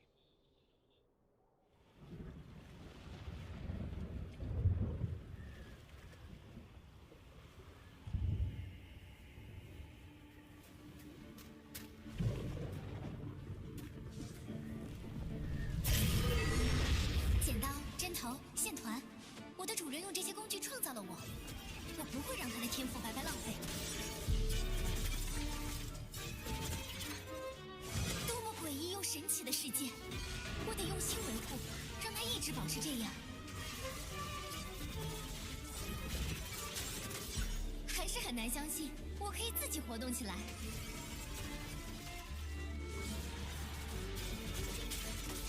没时间休息。又一个，我越来越厉害了。接下来会怎样，由我来决定。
决赛的话，我们会遇到 FunPlus 嘛，然后他们最近状态很好，然后感觉 BP 挺重要的吧，然后我们线上多注意一点，然后觉得我们打团会赢。败是输他了，然后再碰到他们的话，就感觉就是想赢的心就更大了嘛，因为很想复仇他们。就是希望大家决赛好好准备吧，然后争取可以赢下来，然后就是也不辜负大家这一赛季的努力。Welcome back, everybody, to the desk as we continue our LPL 2021 Spring Finals. And what a series this has become. I'm Munchables. I'm joined once again by Lyric and Froskurin. And we have to just come out and straight away and say it, right? Gala is a player that has not received a lot of love from the caster desk across the course of LPL 2021. He has stepped up in this game and shown that he has to have a bit of respect in his name, especially on this Kai'Sa pick. I mean, that's the thing, right? When you come into an LPL final and you're able to pick up a pentakill, I think that's such a big statement. When we look at these drafts, it was one thing Frost highlighted earlier in the day is, will Gala be able to get his Kai'Sa? They don't even need to like fear FPX taking away first pick on blue side. They're still able to get their hands on it. They have an amazing laning phase, punishing mistakes, and then from there, Gala was just able to take over. Yeah, and I do have to talk about this blue one Jace pick from Noguri. Like, I get it. That's a big ego move, but you know, earlier we had seen that they had recognized how important the Kai'Sa was, that they had repeat bans onto it now. Now it has a pentakill under its belt. Yes, LWX was just that close to turning things around in the level 2 play bot lane, but you know, Gala is a completely different player on his Kai'Sa, and I think his Xayah kind of comes in as number 2 there versus anything else. And while he has had a very strong playoffs performance, I don't want people to just think that Gala is just this superstar. Like, this is the evolution of a player, and he's stepping up massive here, but he did not look like this during the regular split. So we take another look at this incredible play. It was a misplaced ward by LWX. He placed the ward outside of the bush. He canceled an auto attack. And I think now the question is, did Gala see that the ward was misplaced out of the bush, and did he actually walk back in the bush to make it a Gala outplay? Or is this LWX actually just choking so hard and just fumbles the execution of getting the ward in the brush?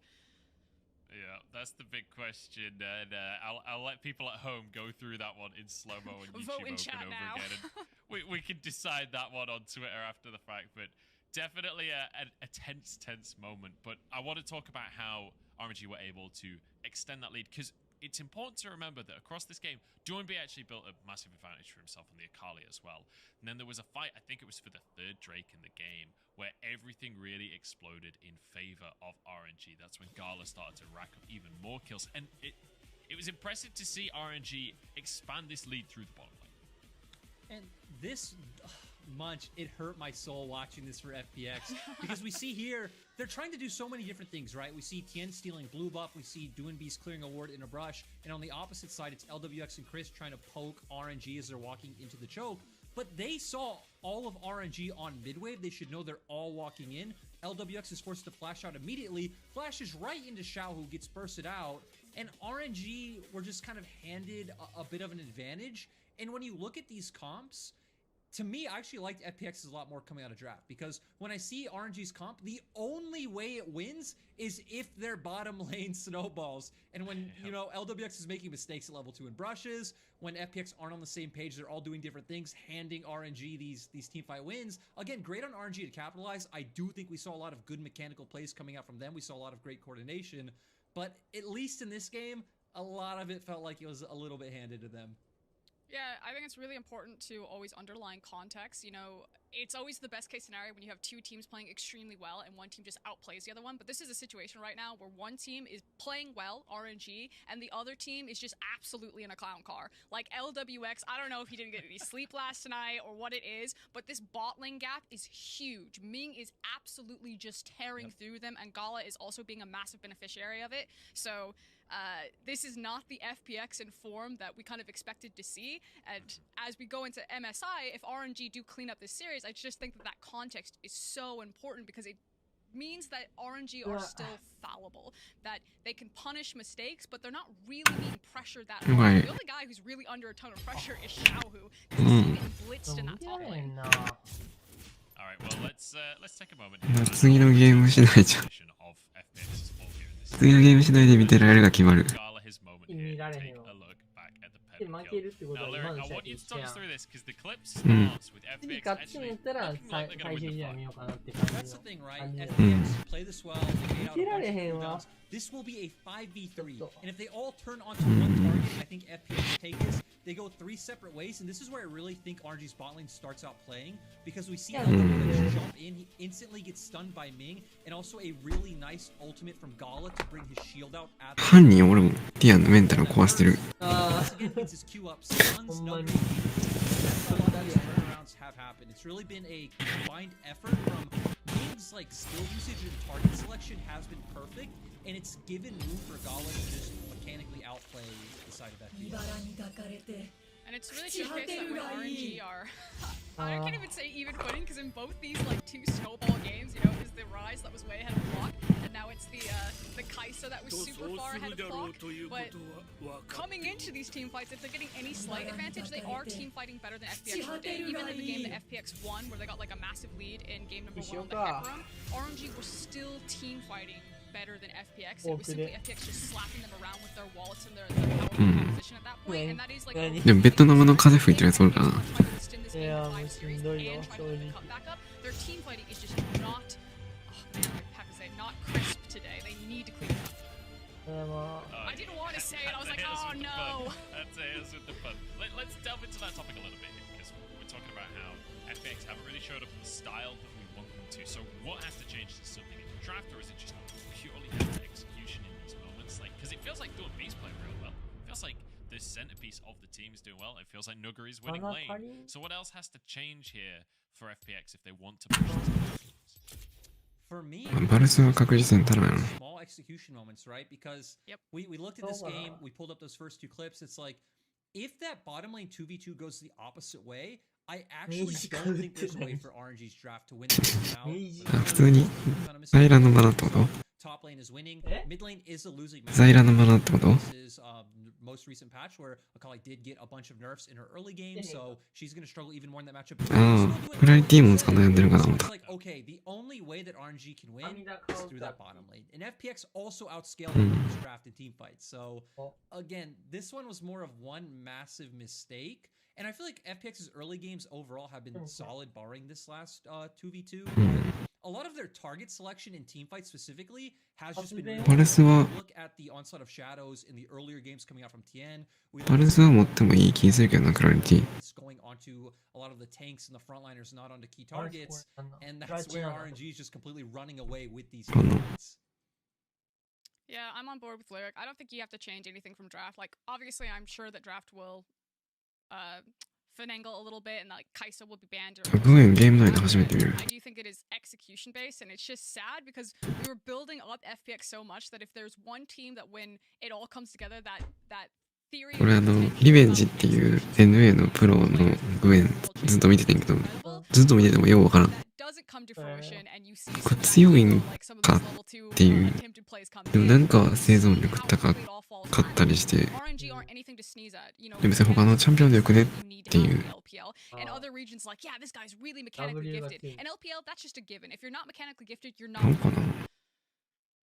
Yeah, I agree completely on that one. I do want to quickly talk more about RNG as you bring them up here, becauseなんか普通に微妙なtoday, but RNG are showing up in a different way to what we would have imagined, right? If you before the series starts, if you try and prescribe how RNG are going to win this series, and they do, it's through Xiaohu.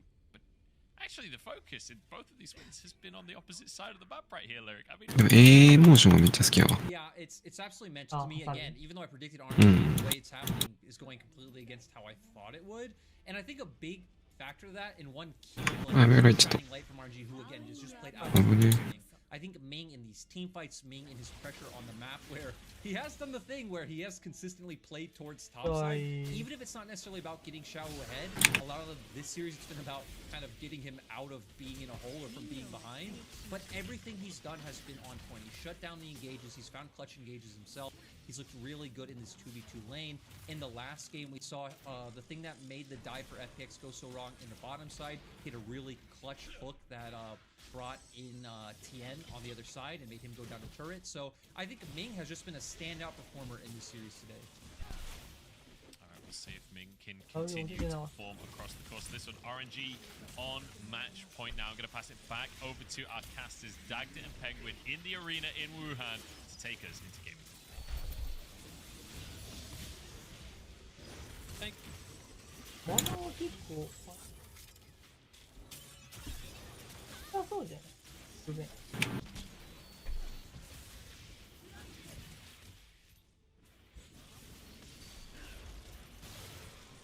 なんかハサミが痛そうだけど。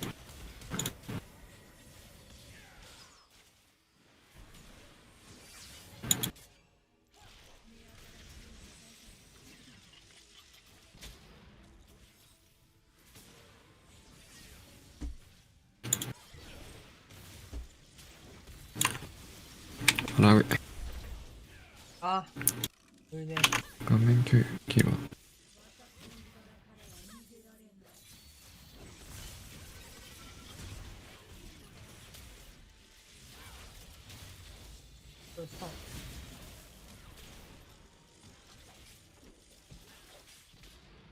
この辺をすごい軽くなるんやろうな。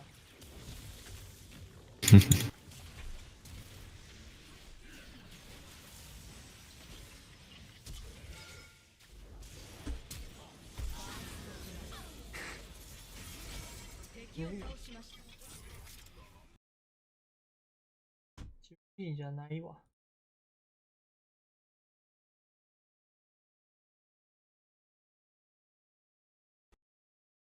え？入れた。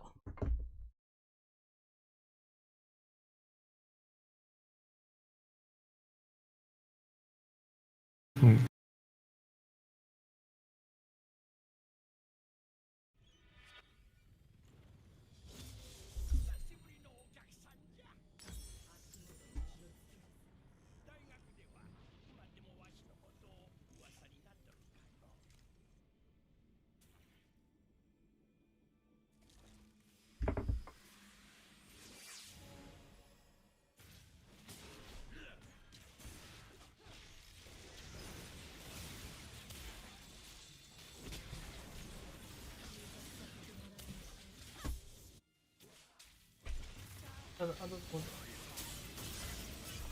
全然入れられへん。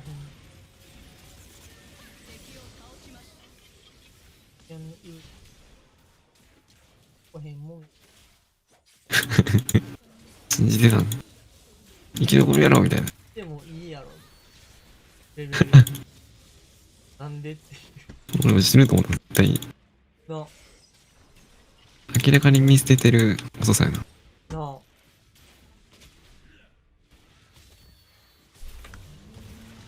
ああ。当たるんこれ。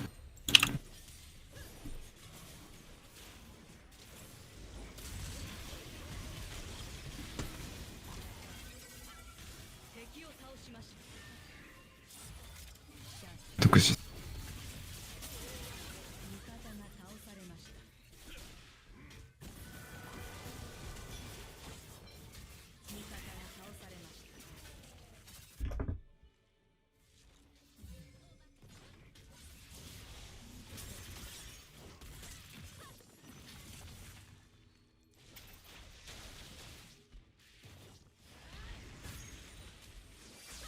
マジ早っ。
敵を倒しまし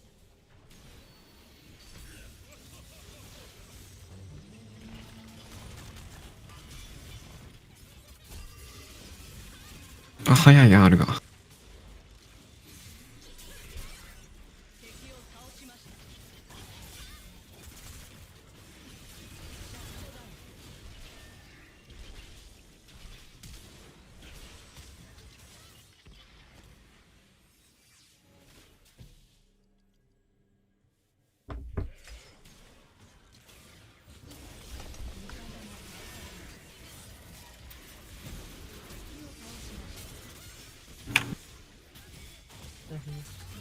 いや、でもダメージないってやっぱり。何が目的のあれだよ。あんだけ殴られてダメージあれって。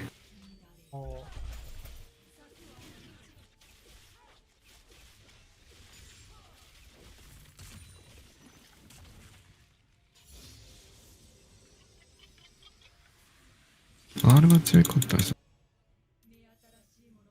W が強い？そうかな。でも、当たらんだけって微妙じゃない？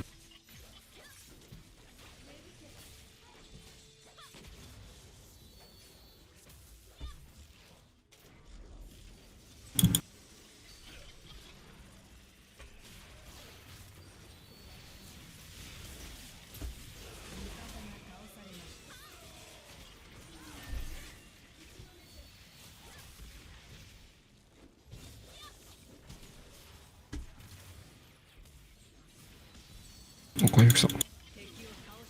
死んだ。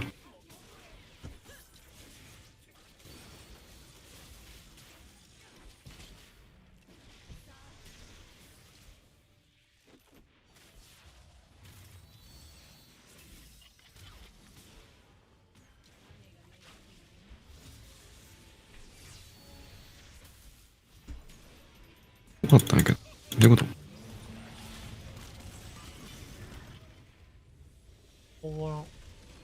エルピール始まったんかな？わからん。え、出ないやつおった？いや、5票入ってたっぽいけど。ずっとフルウェーブやったから。エルピール始まるわ、今。それか。プリメイドで見たかったとか？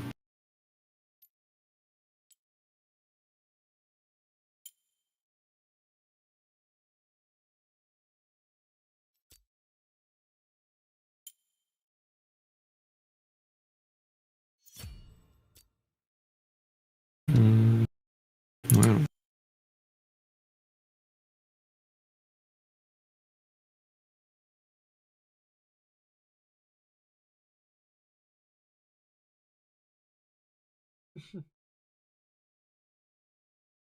わからんな。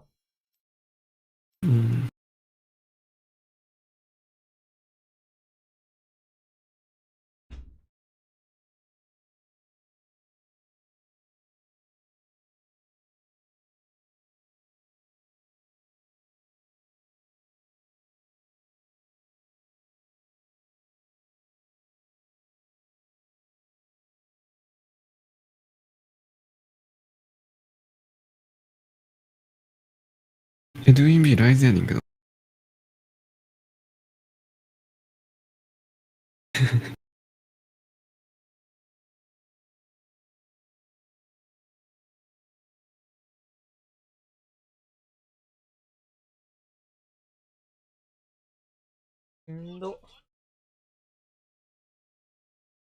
これ負けたらほんま負けやん、ただの。あ、でもなんかちょっとセーフティーなザヤ使わされてる。確かにね。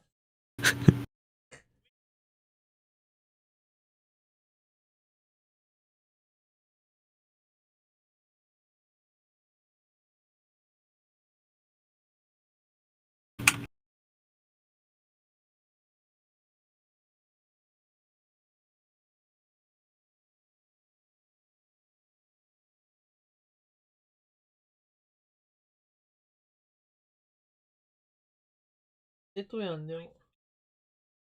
うん、まあ、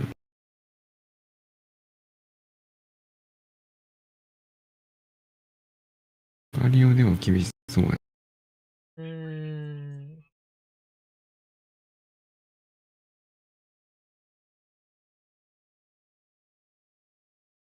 でも1ゲームガリオで勝ってたからな。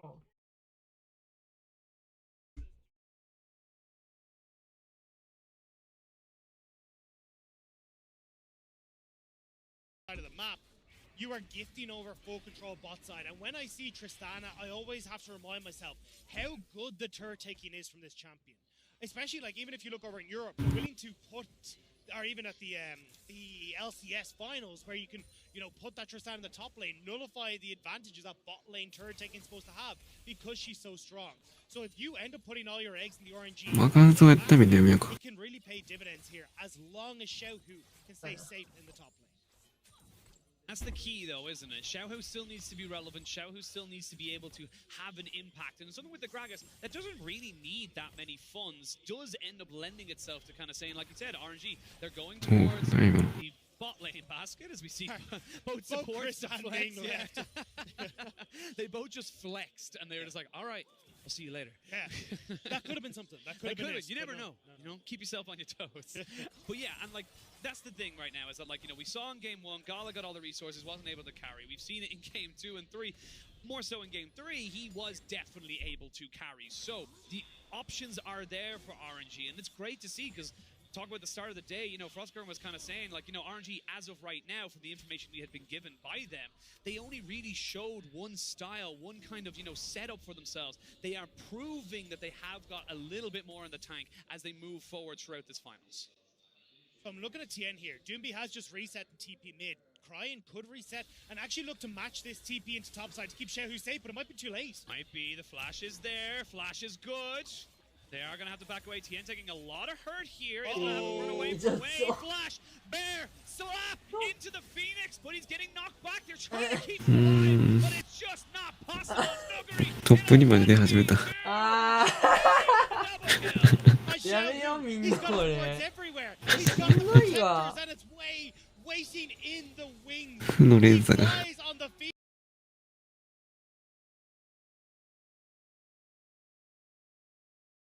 あかんわ。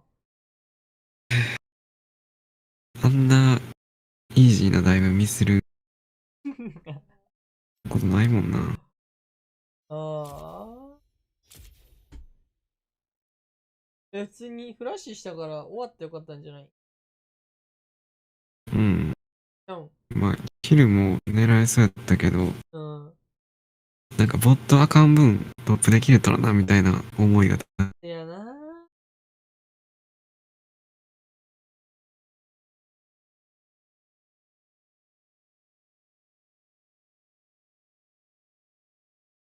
うん。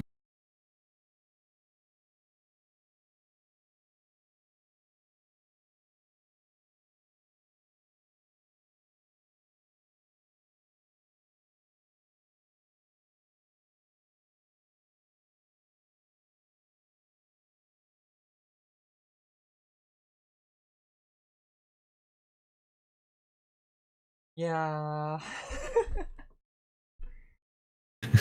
いやーなんかメンタルやねんな。うん。メン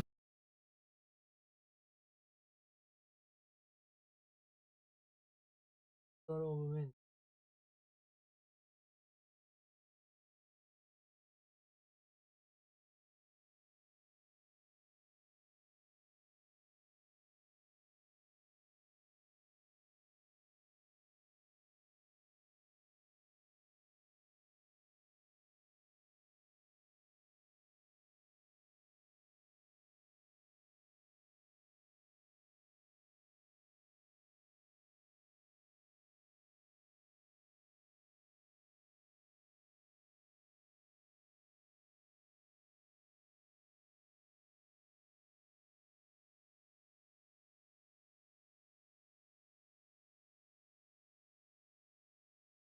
うん。しかも MSI1 チームやもんな。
ラーメン行こうか。うん。いやー。辛いなぁ。うん。っていう。巡りたい照明が見たかったのに。うまいな。の。アールズは。どうやろうな。もっと改善せん限り厳しいな。なんかいつもめっちゃうまいとめっちゃ下手を繰り返してたのに。めっちゃうまいがなくなってもうた。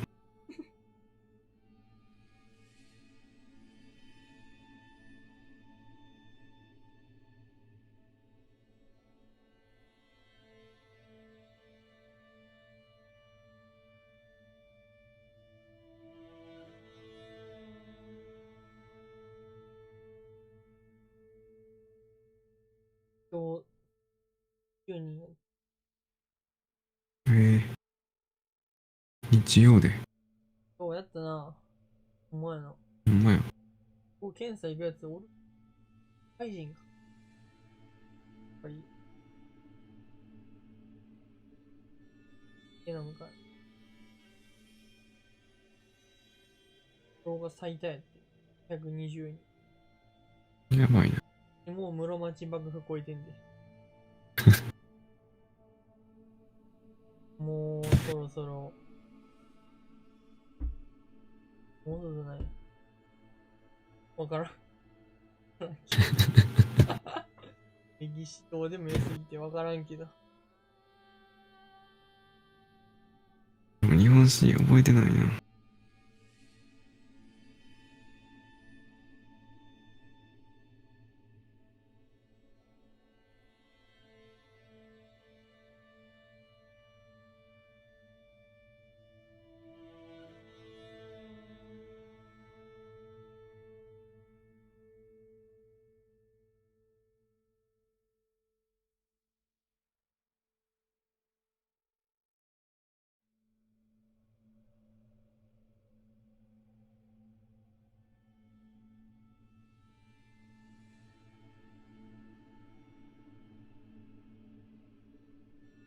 センターがまず日本史じゃん。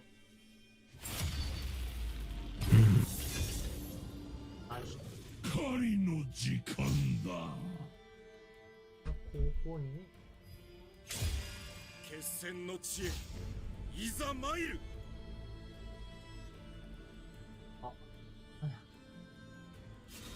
新たな月が昇る。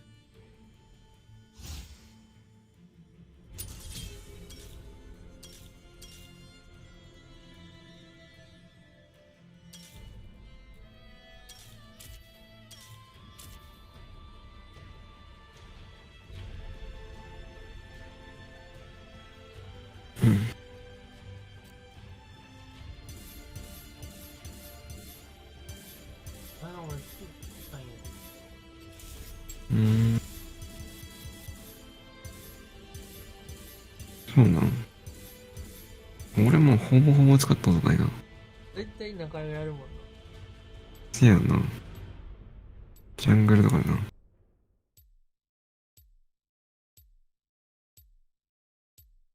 アラムで、だけどあんま見えへん気するな、でも。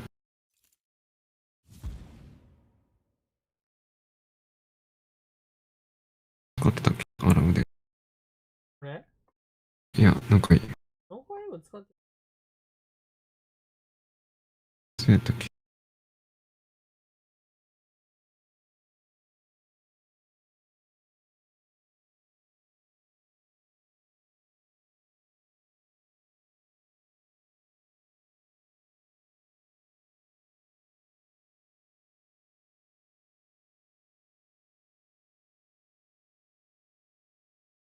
ノマでいっぱい使ってんのかな。うん。でも、疲れたわ。何にこれは。何に使うの？わからんの。わからん。メンタル的な疲れかな。なんか、チームが負けたら。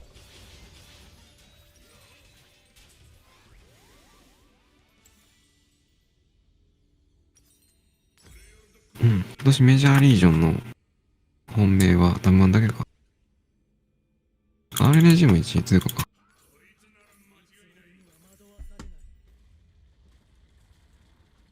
でもあんだけ FPX 勝ち続けてきて RNG も 3-0 やんな。それで負ける。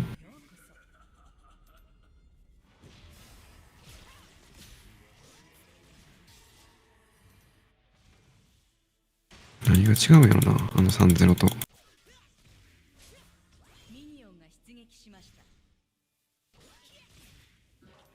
対策されたら無理じゃん。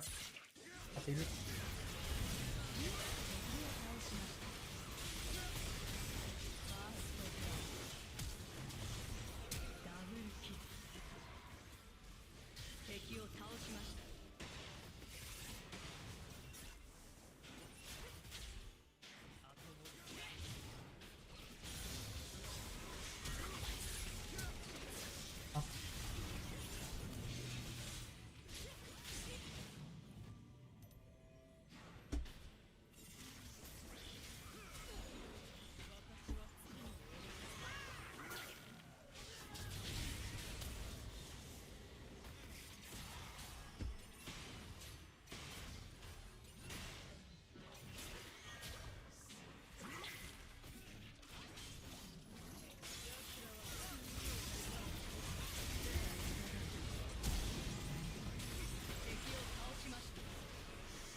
うわ、シールド量。ああ。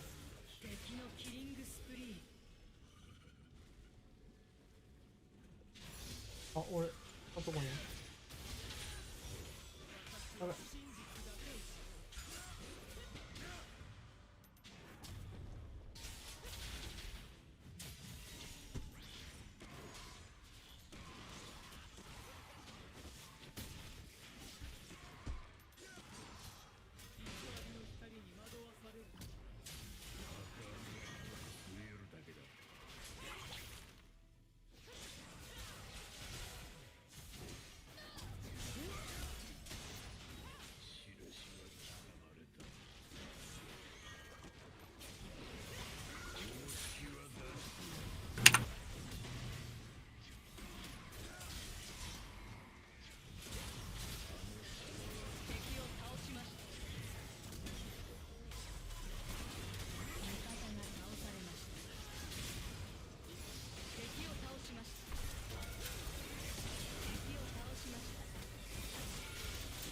ナイス。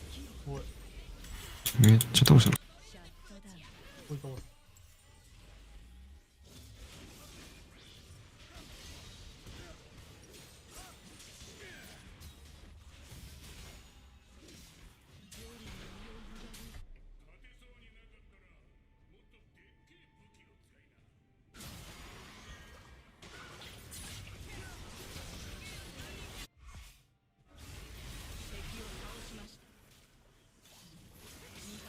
ほら。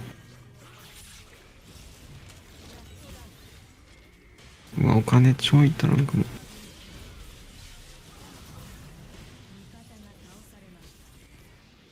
お、このアシストでやれた。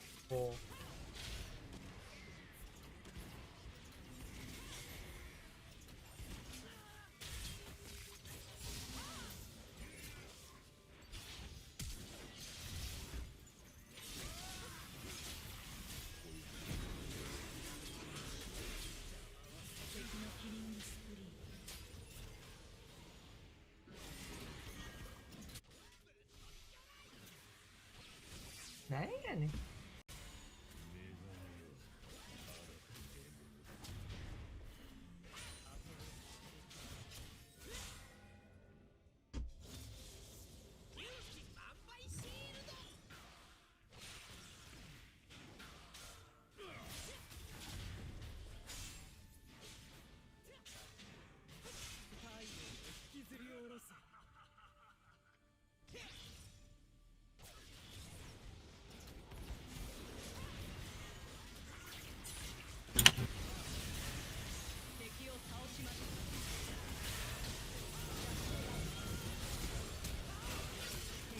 お、ナイス。またやろな。こんなんだ感じや。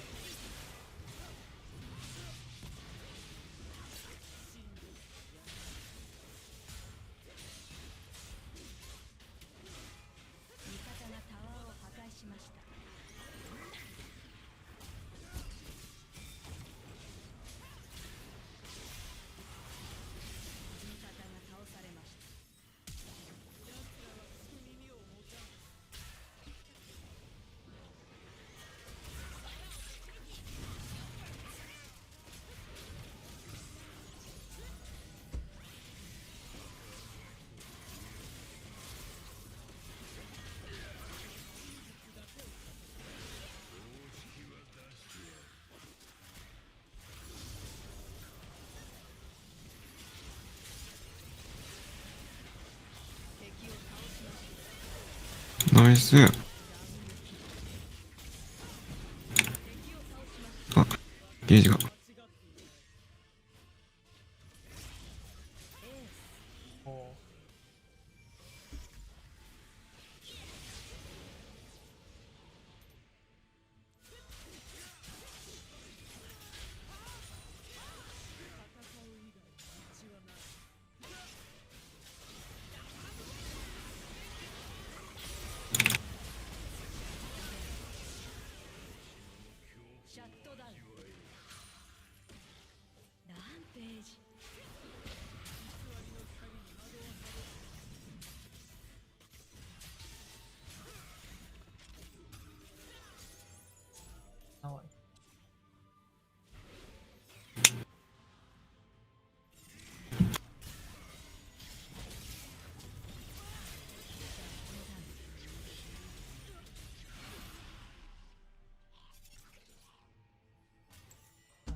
うわ、最後の A。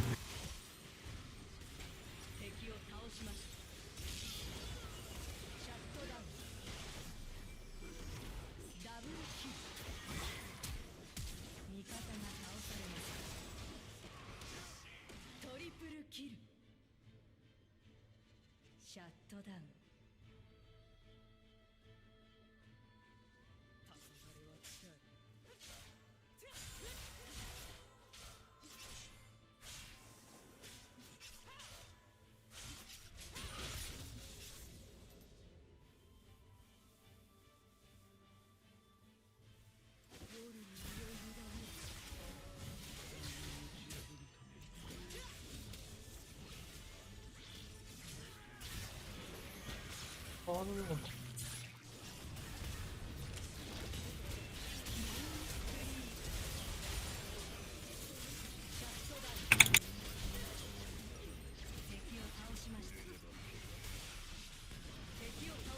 汗より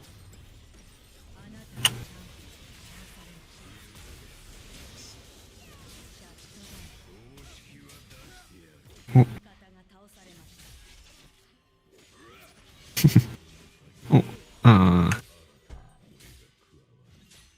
エリックの謎のフラッシュがなければ。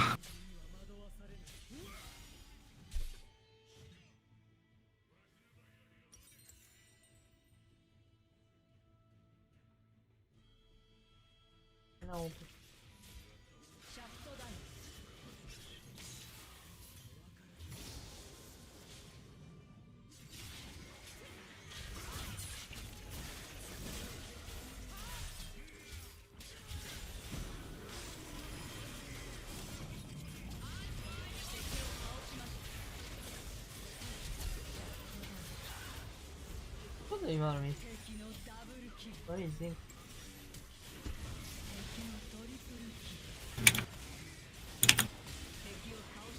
ダメだっか。あ、違う。今のワンブリは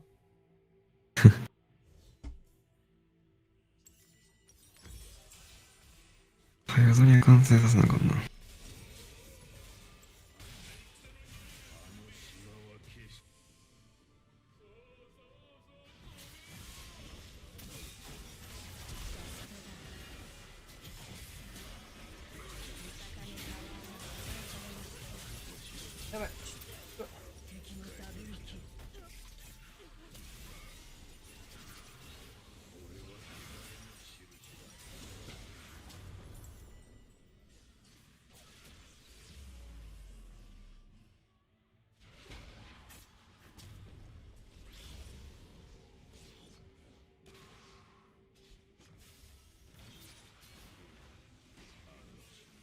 痛い痛い痛い痛い。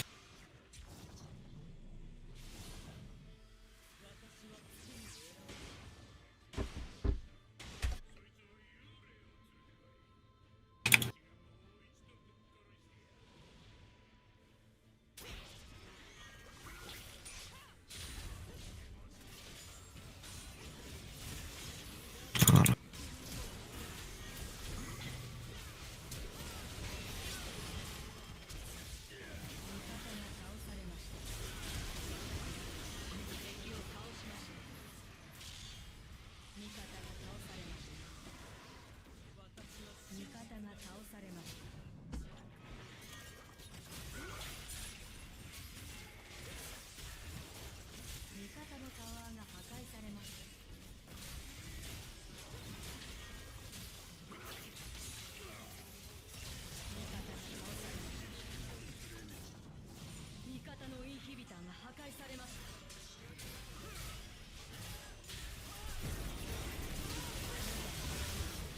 おお。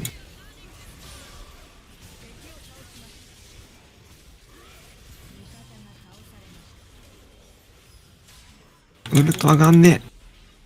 あ、あ、そのシーンだ。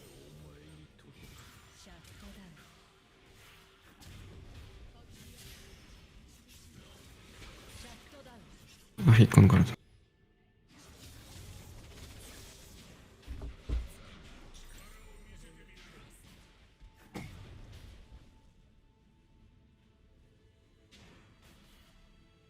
パイプがやっぱダメージ出えへんな、集団戦で。まあ、クローラークローでな。僕の方入ってくれたら。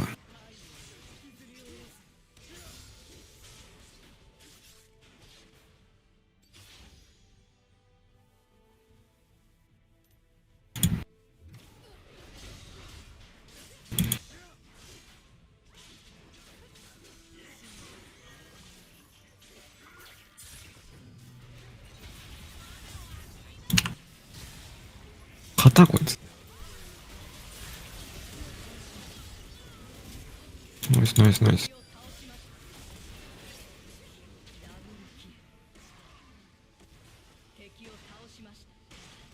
いや、今の奥の方でかいな。あれ、よかったね。のどうしたかもしれんけど。でも、長い気持つよな。ああいうと。うん。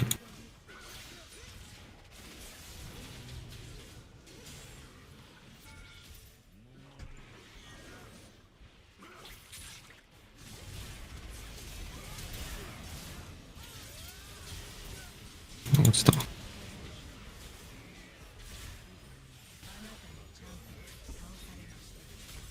何かこれ。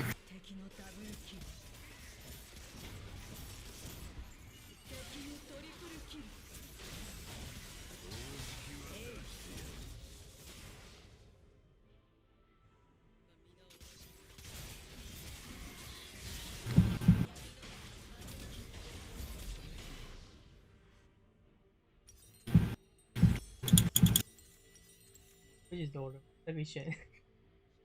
ほんまや。今度売ると、あら。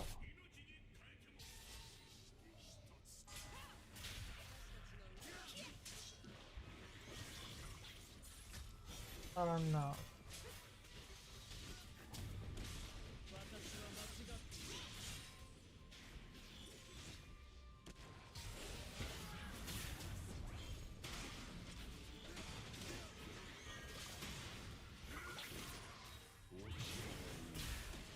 おお、ダメージ。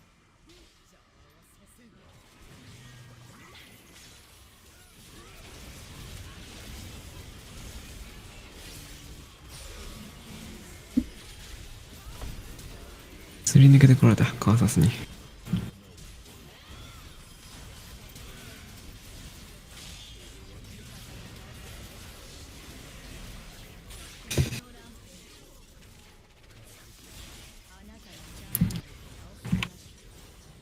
いやー、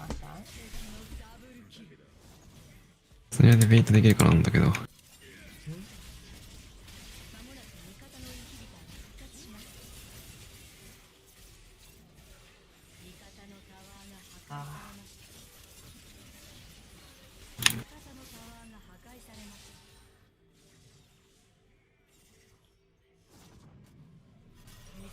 インヒバが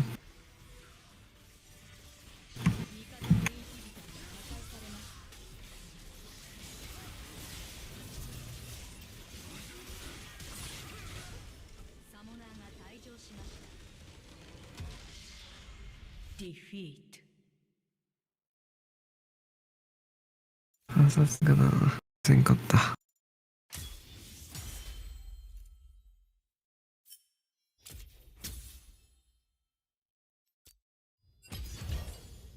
下もうまかったよ。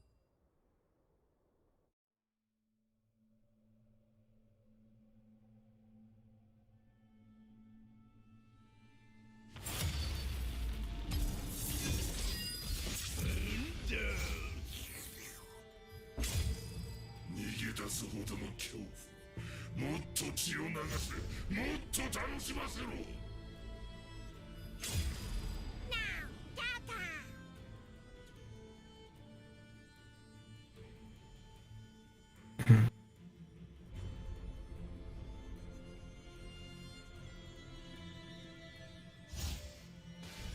戦いの中で我らはよみがえる。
最近粘土の耳栓買ってさ。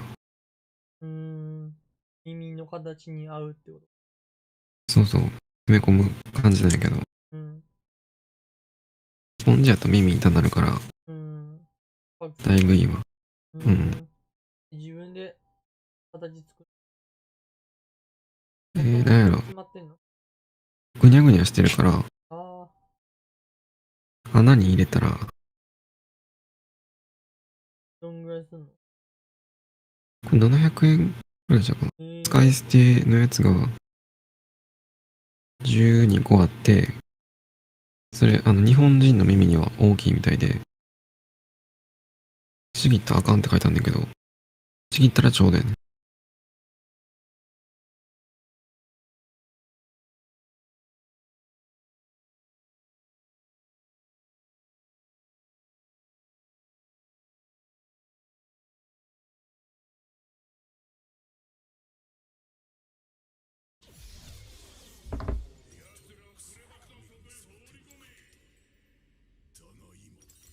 奴は人間と対峙する。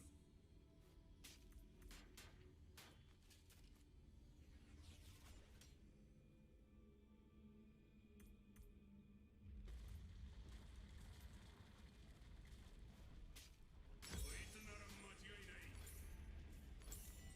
神々の毒を口にしたからこそ。ハウリングアビスへようこそ。かけるのだ。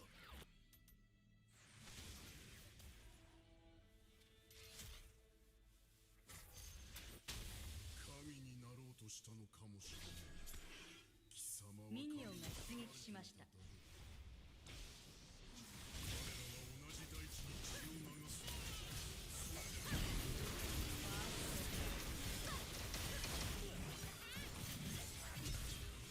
味方が倒されました。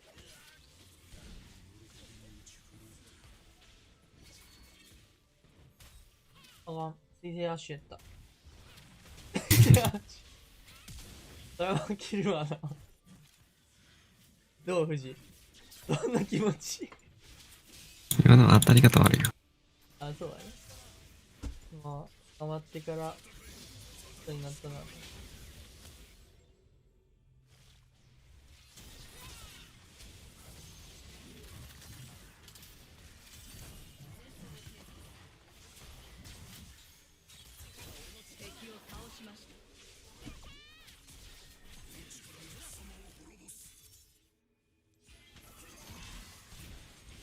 間違え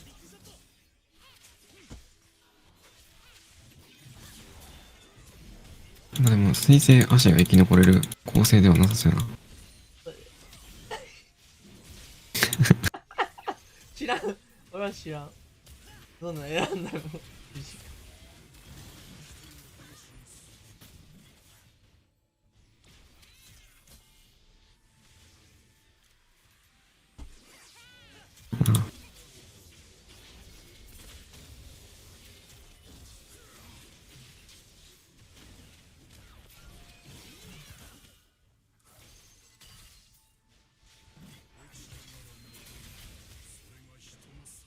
あもう、ある AP なんや。うまい。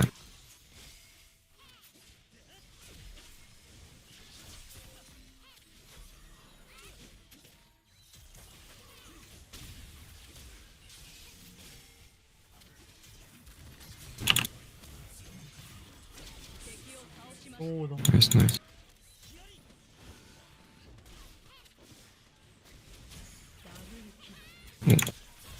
いるなぁ。リブ、行く。掴んでいいけど。フォーク任せたらいいのにな。うん。それは。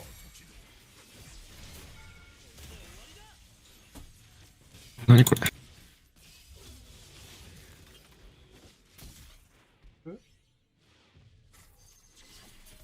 マルフもう6レベルになるんじゃん。うまい。楽なった。あ、ブロックされた。いろ。わかんねえ。来んじゃん、そうそう。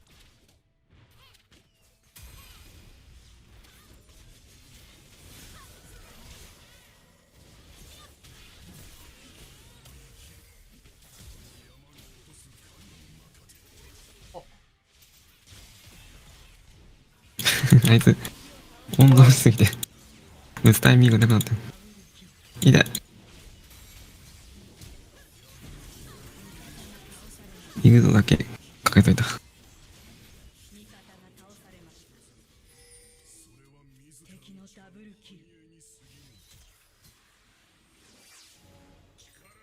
まあまあいいんじゃん。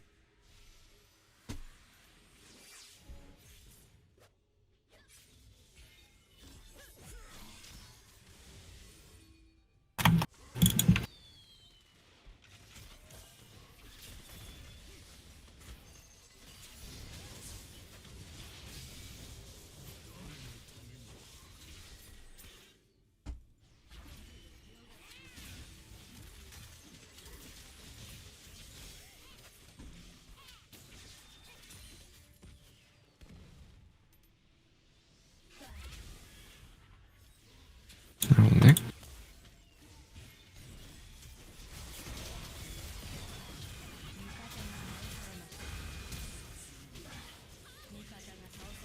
やばい、ミス。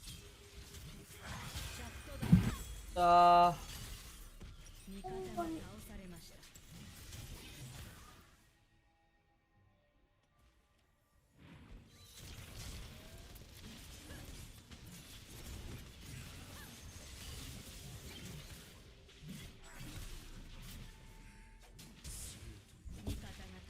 おう。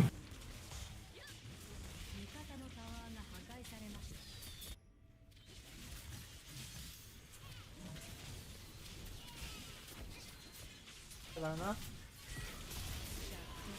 できる。水星足や。俺は。ほら。お、ミス。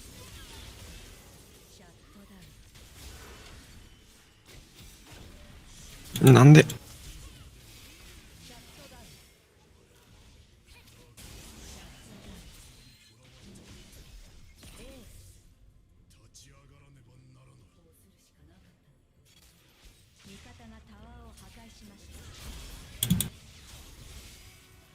ラグ。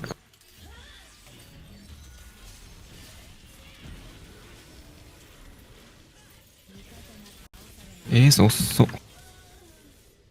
びっくりした。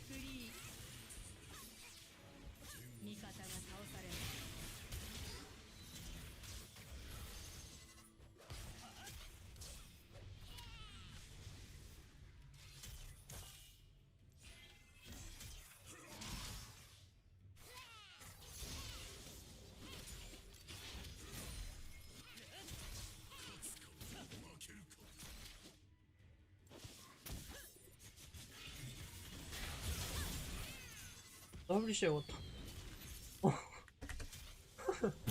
見てなかった。当たりながら。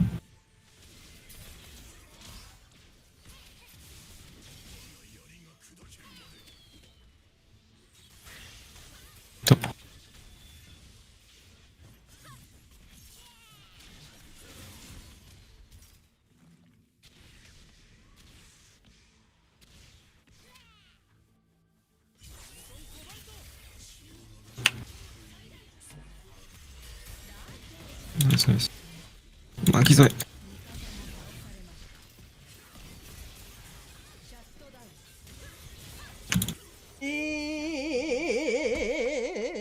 ビブラート。しょうもない。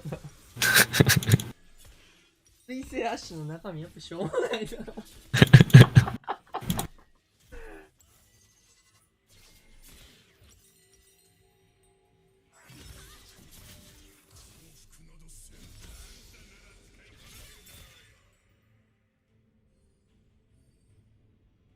ほら、強いですよ、ほら。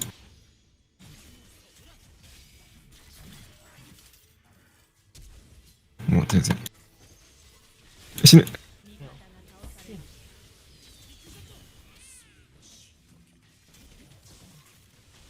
なんや、ゼラスのダメージ。お、ナイス。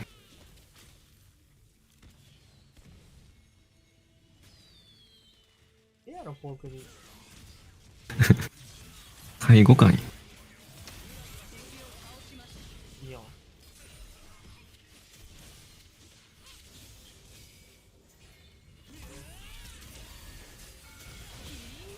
あ、上位互換や、これ、テラスの。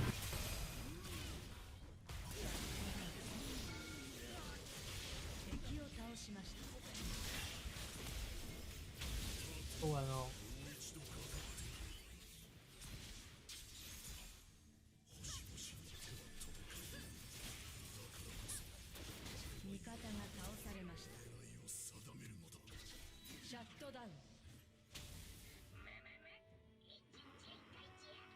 うん。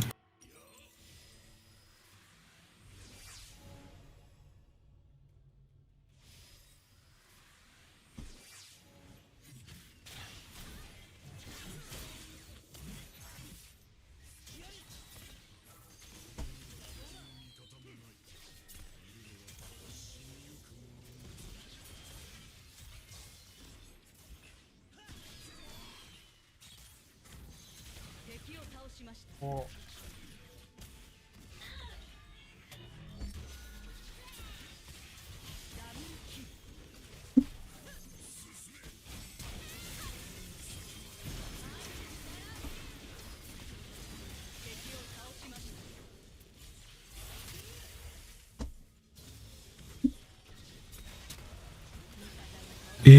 ワンコンフルフレスワンコンなんや、あれ。ベルトで。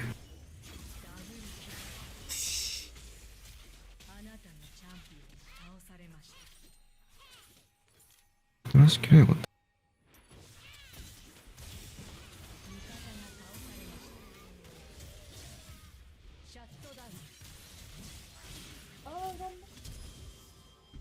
フラッシュあ、でも、いらんな、フラッシュは。再確認した。いらんな。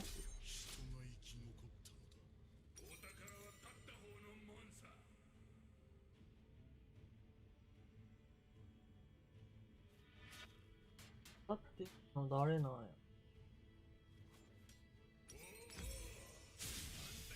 嫌いやな。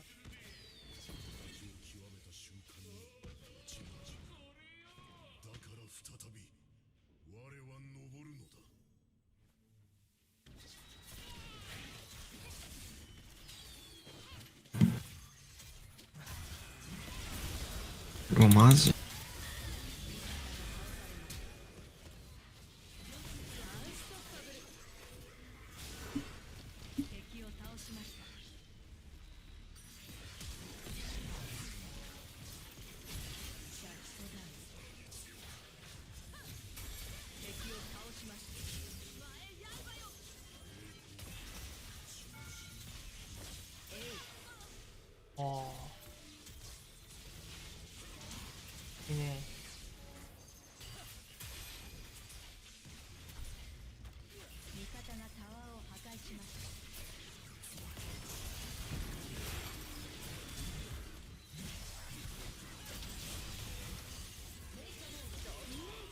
ああ、殺した後のあれ狙ってたのに。なくなった。なくなったし、もう死にそう。もう終わりよ、みんな。ブラスに殺されて。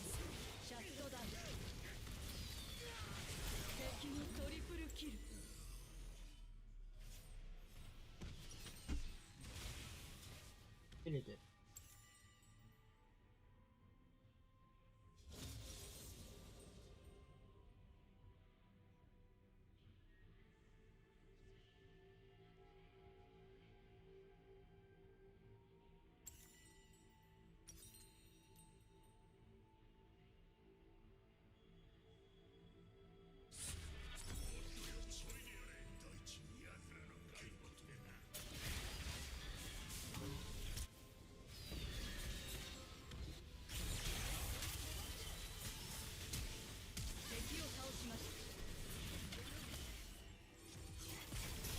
ナイスナイス。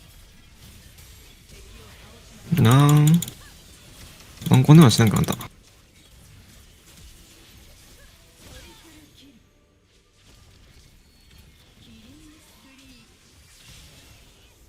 ナイス。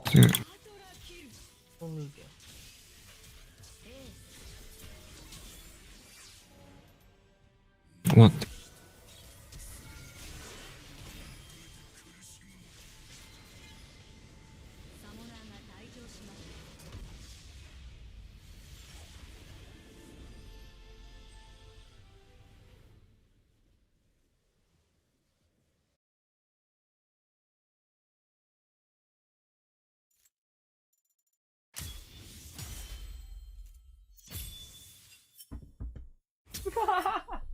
なぜなぜ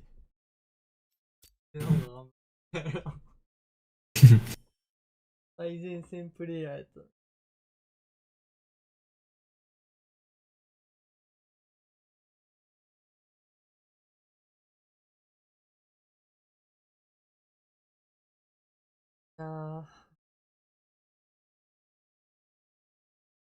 めっちゃインタビューされてるわ。終わった。終わったっぽいな。負けだ、普通に。RNG が。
いいんじゃん。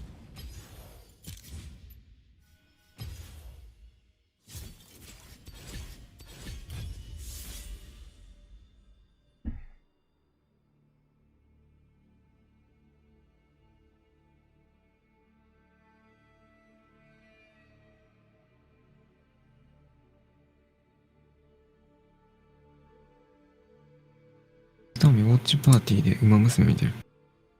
うん。ウォッチパーティーパソコンからしかできんねやんな。あ、そうなん？らしいで。やったことないん？いや、あるけど、スマホからやったことないな。できんの？スマホからやったことはないな。ああ、そうやろ。うん。なんでやろな。RN いやな。まあなLGL は LCK で当たるからいい。うんどうせ LPL と当たらんやろし。な。まあその、RNG を多分漫画倒してくれることを、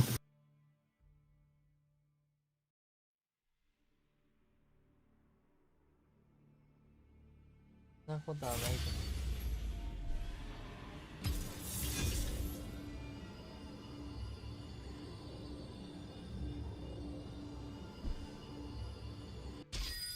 EU もなんかマットライオンズやしな。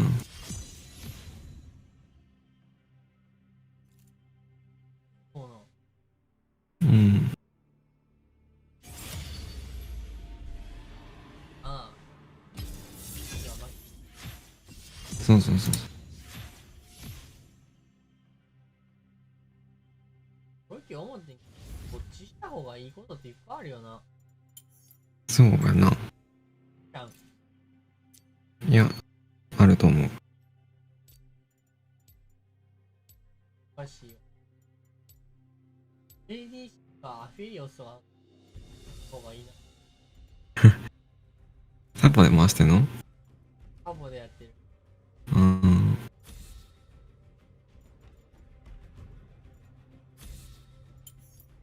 いいわ。これ以上敵はいらないし。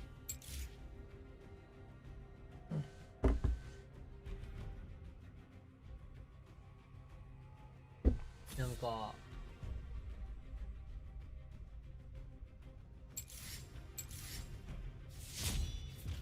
リリアンで回してた時は、うん。レオナがしんどかったんやけど、うん。でももう、青会でやってるから、うん。長いやい。背中。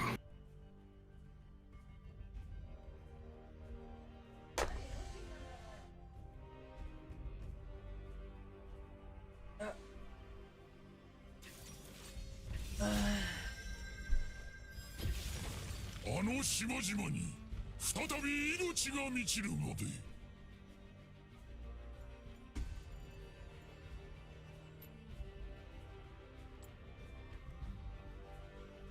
うん。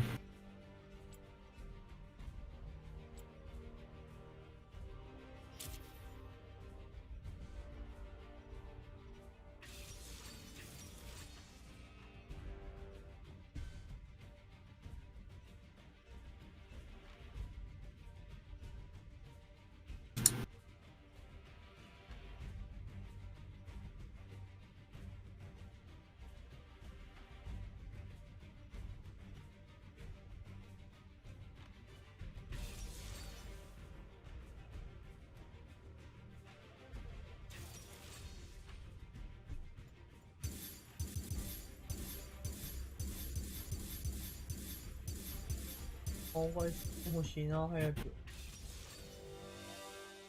出えへんの？全然出えへん。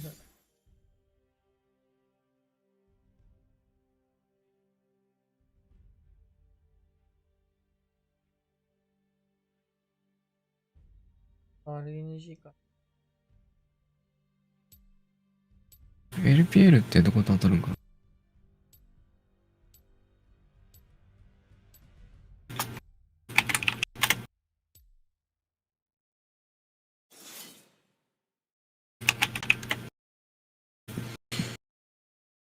期間短っ。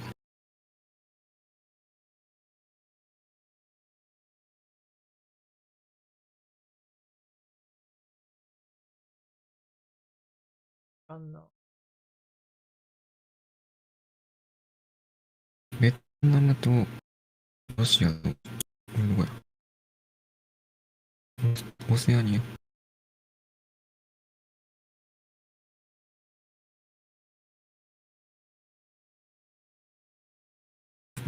微妙なプールやな。一人勝ちできそう。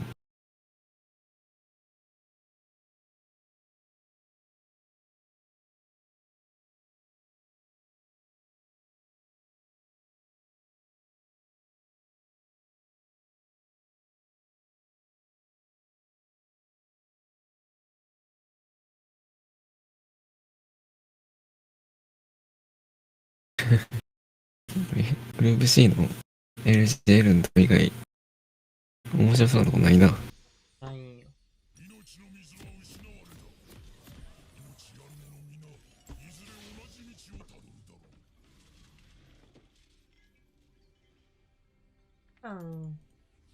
何あれ、ルシアンサポート。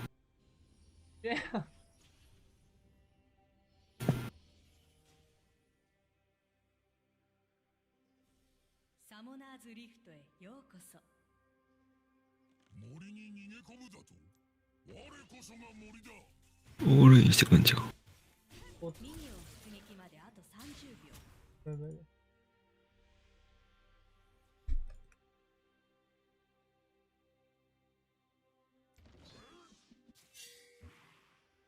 ああいう時相手の構成によるけど、レブランのダメージ受けながら逃げるっていう方が多分安全や。ああ、左の方に。そうやな。ワンコンでは落ちひんのに CC クラが落ちても可能性が高いから。ああ、他のやつ。うん。じゃあ、こう逃げてよかった？そっちか、味方の鳥側か。にちょい寄りながら逃げるの危ない。右下寄ってた。かつて空へと伸ばした枝を敵に打ちつけることになろうとはな。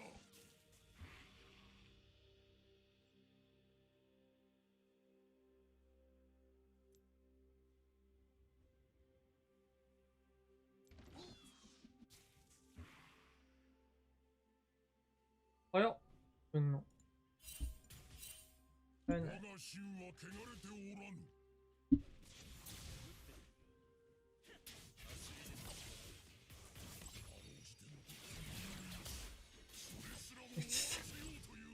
上がんな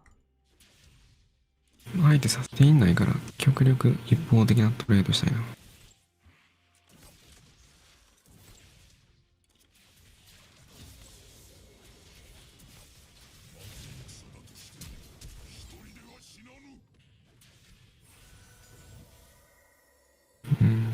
手のやりたいこと全部やられてもうてん。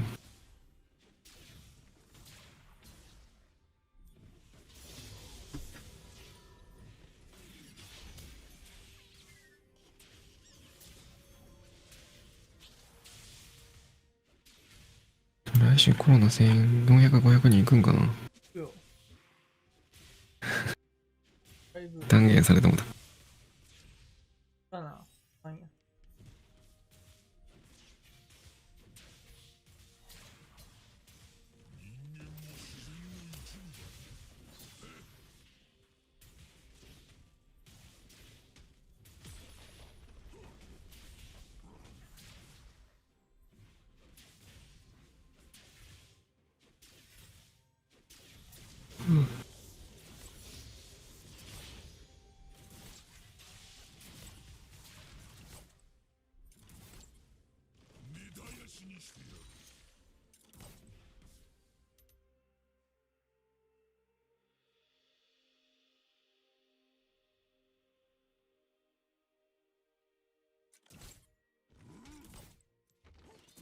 ファーストブラッド。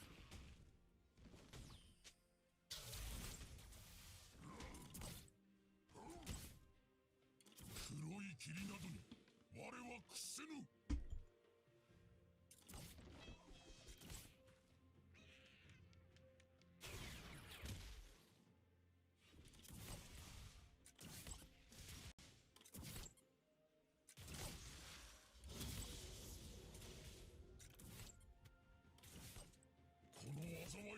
らせるのだ。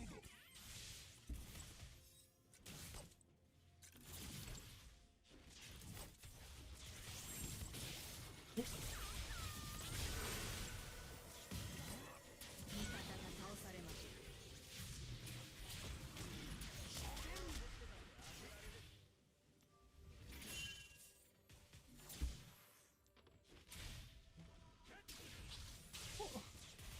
できへんくねそんな。距離的にな。あの美しい島は失われてしまった。ひどいな。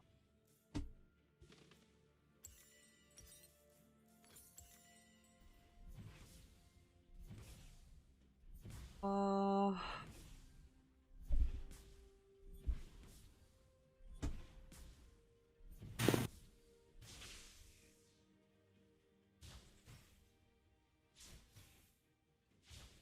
その邪悪さを我は許さぬ。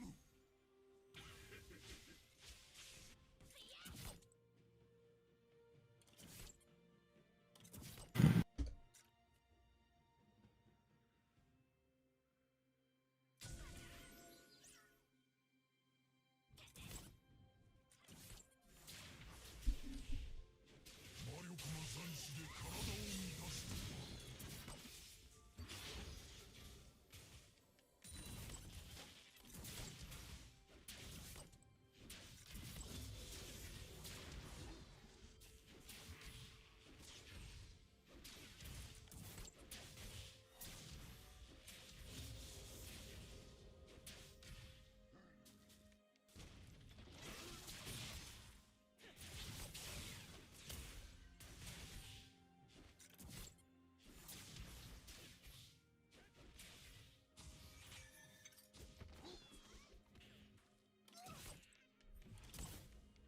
自然を踏み入れれば待つのは破滅だ。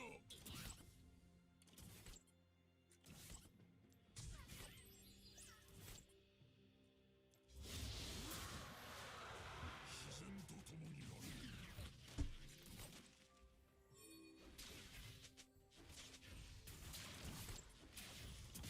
命をもてあそんではならぬ。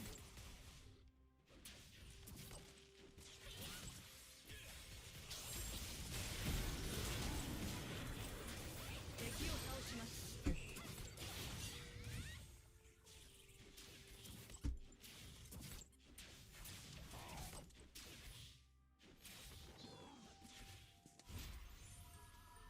の地では命は永遠ではないのか。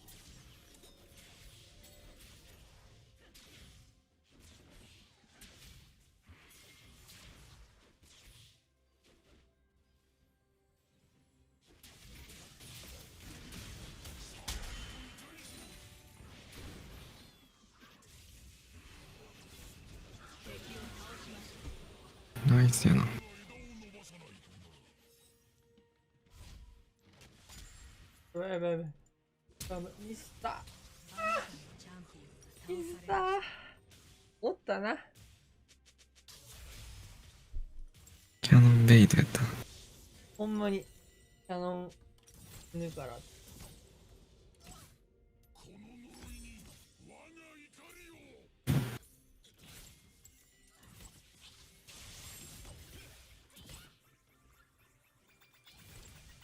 ソーリー。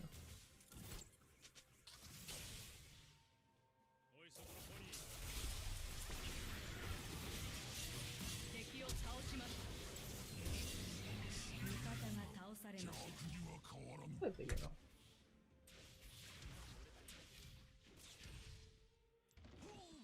ルシオンサポでも AD と同じぐらいダメージしてるな。苗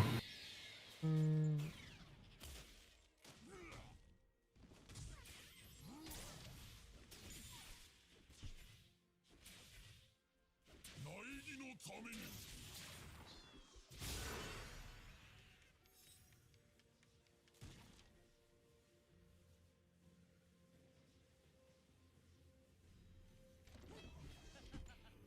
場所を挙げてやってくれ。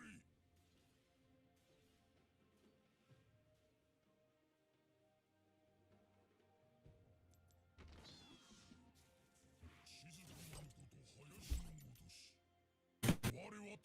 味方が倒されました。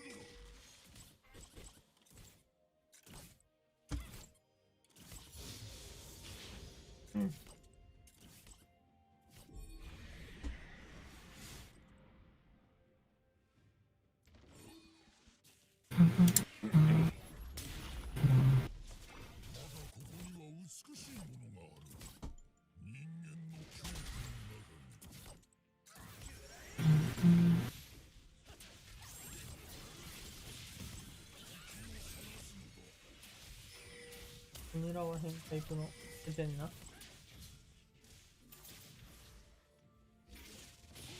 敵を倒しました。もう一度あの草むらへ突き進む。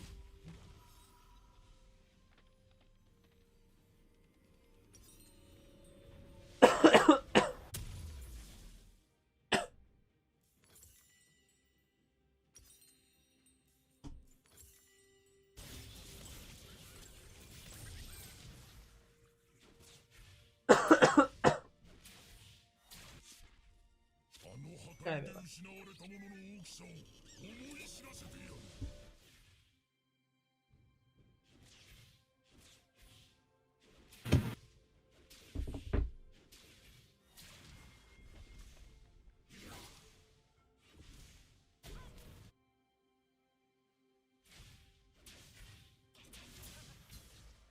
懐かしき安息の日々よ。だが今は目的のため戦うのだ。お、綺麗。よかった。ガリオン強いな。うん。我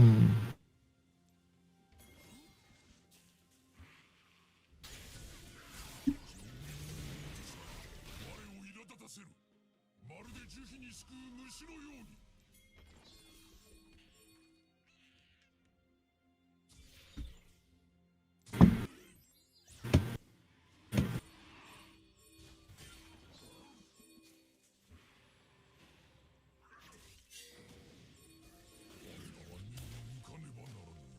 大地は闇に呪われてしまう。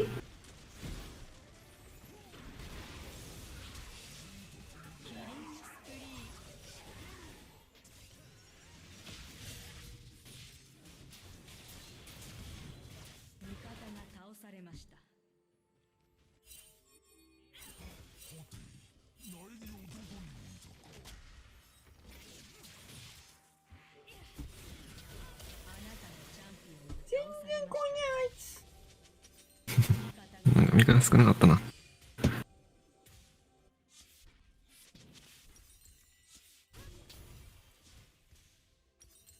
いるわ。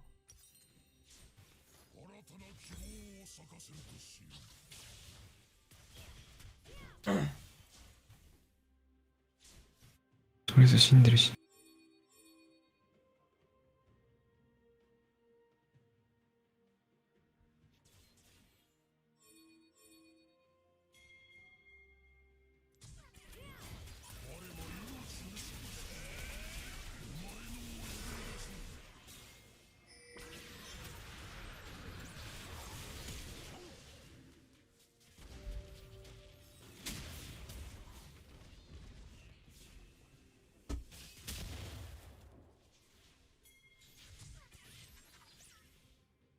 一歩一歩が抵抗なのだ。敵を倒しました。味方が倒されました。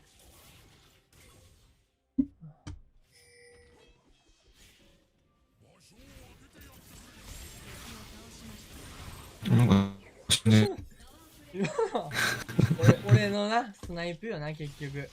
敵を倒やろ踏まない俺。ルシアンがおるかなと思ってんだけど。敵を育てるのだ。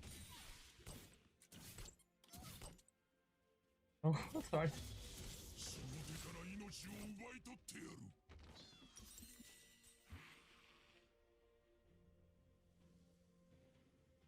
水がそんなにじゃないから戦ってんの。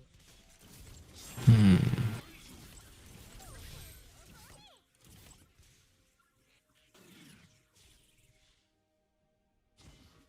やべやべやべやべ。外してよかったなぁ。なんかいろいろよしいやじゃじゃ俺のし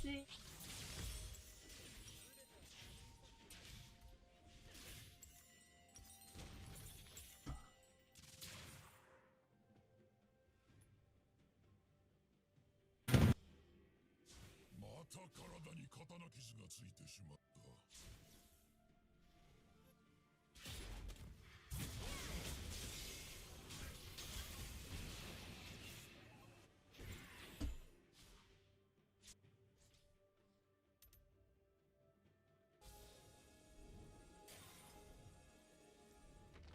最後の時まで自然に従う。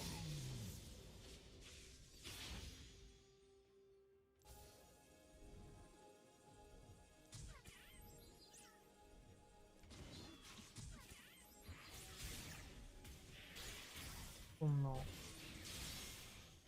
無理やな。うん。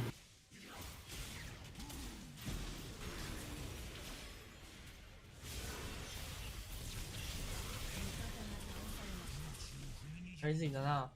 ちょっとな。ちょっと欲張った。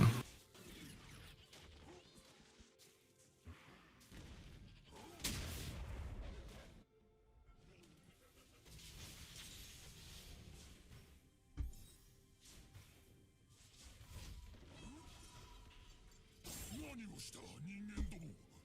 そして我は一体何を。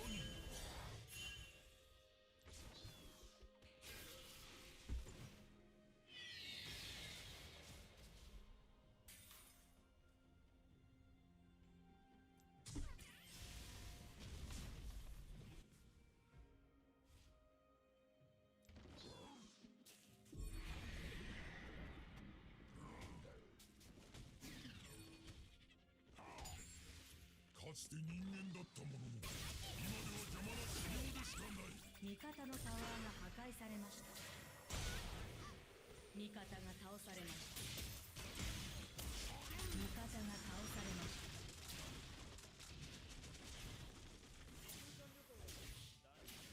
味方のタワーが破壊されました。島は滅びた。人の呪いによって。あ、わんわん。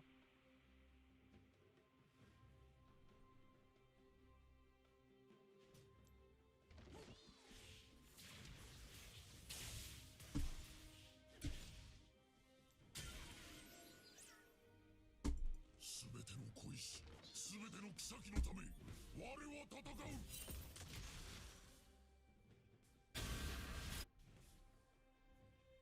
敵のキリングスプリー。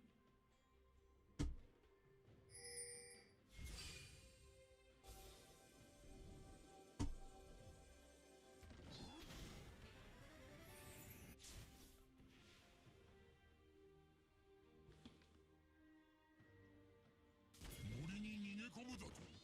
我こそが森だ。あなたのチャンピオンが倒されました。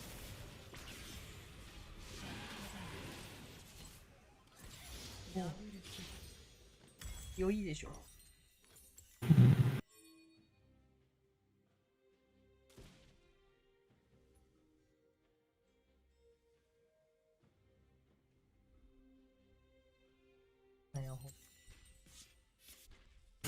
めっちゃナチュラルに負けてる。そう。やばい。見て。キャラ出たらどっちそうやな。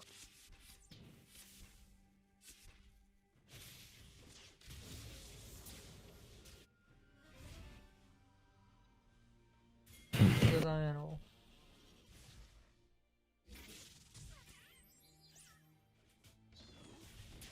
味方のタワーが破壊されました。の上に木は茂るのだ。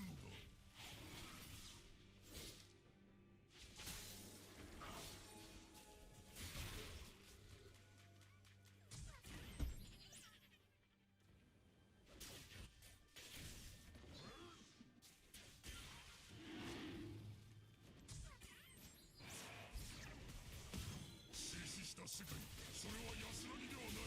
死だ。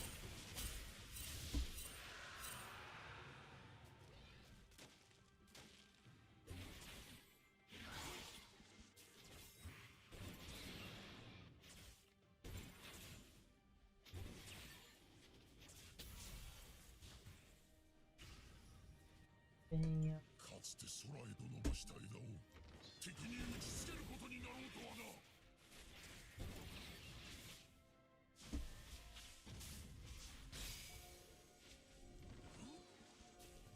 静かなること林の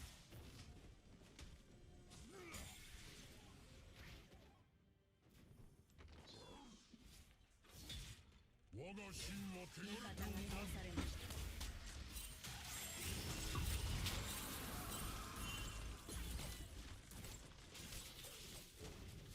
敵のランプ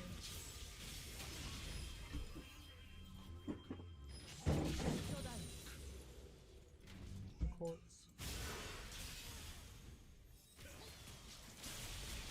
負け戦だとしても一人では死なぬ。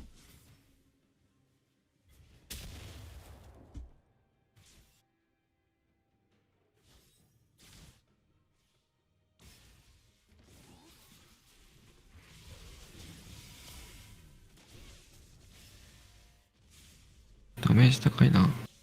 高いなぁ。もう勝てへんやろなっていう。モルデに連れ去られるやつが戦えるかどうかやな。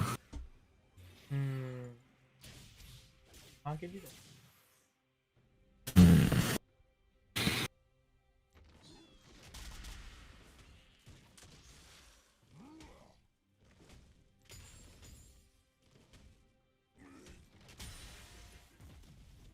黒い霧などに我は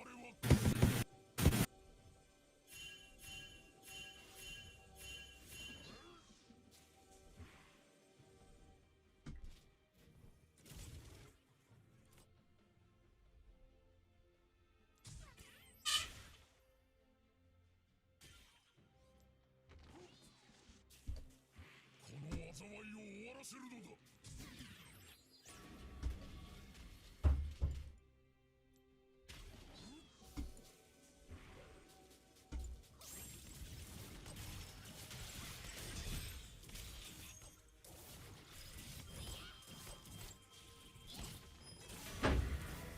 敵を探すのだ。あの美しい島は失われてしまった。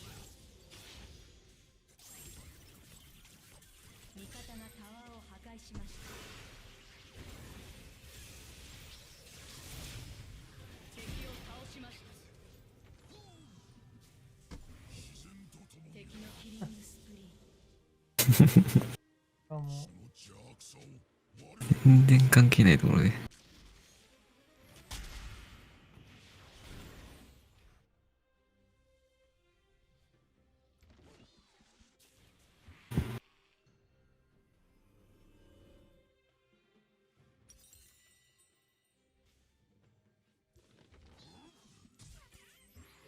味方がタワーを破あ、壊しました。ちょっと。ははいっぱい壊しちゃった。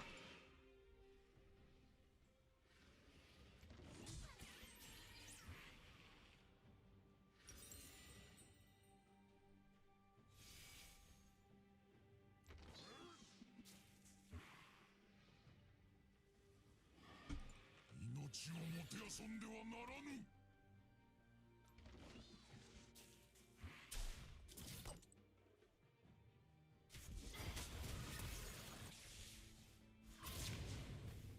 味方がタワーを破壊しました。味方が倒されました。敵のダブルキル。だいぶ、敵のランそっちに打つんやね。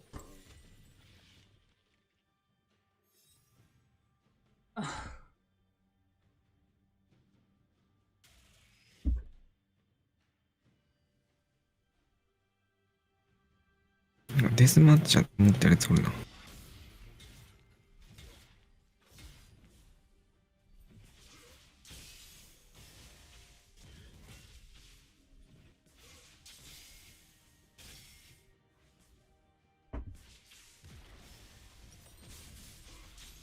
の戦いはまだ終わらぬ。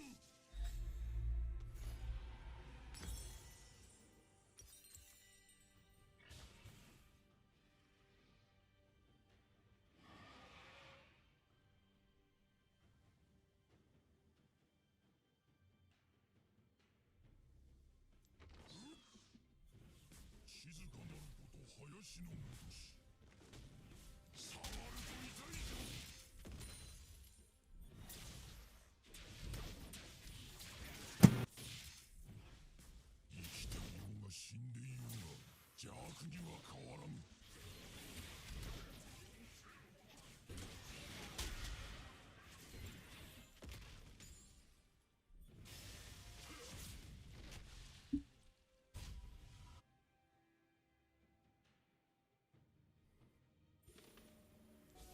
苗木のために。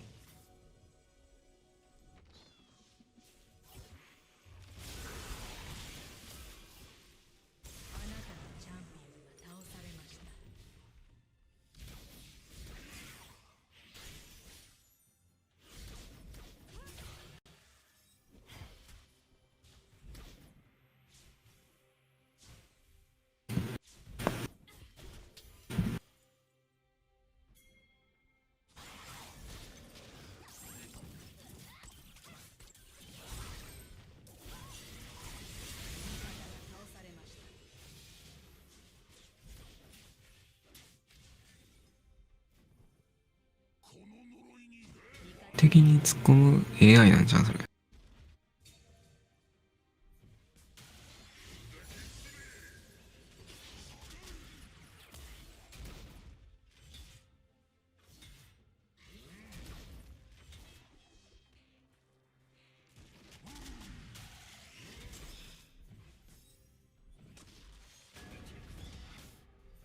我は止まらん。森が呼んでいるのだ。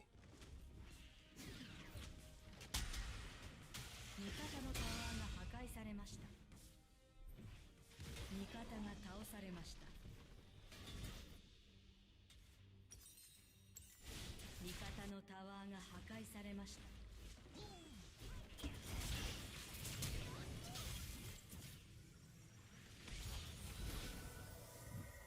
まだここには美しいものがある。味方のインヒビターが破壊されました。味方のタワーが破壊されました。味方のインヒビターが破壊されました。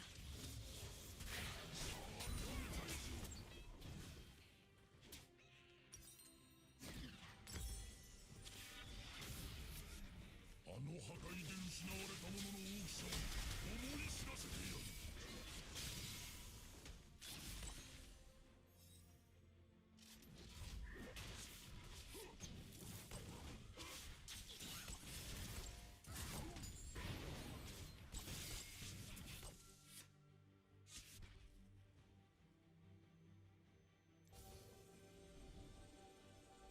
懐かしき安息の日々よ。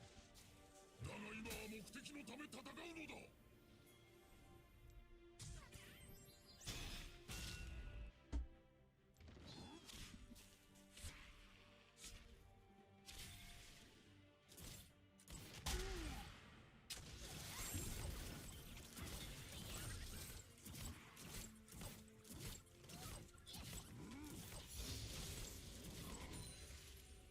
善良の者たちは我を苛立たせる。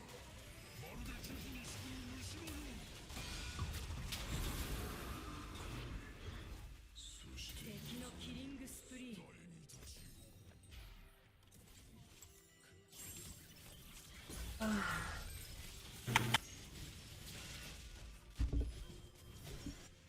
敵のキリングスプリー。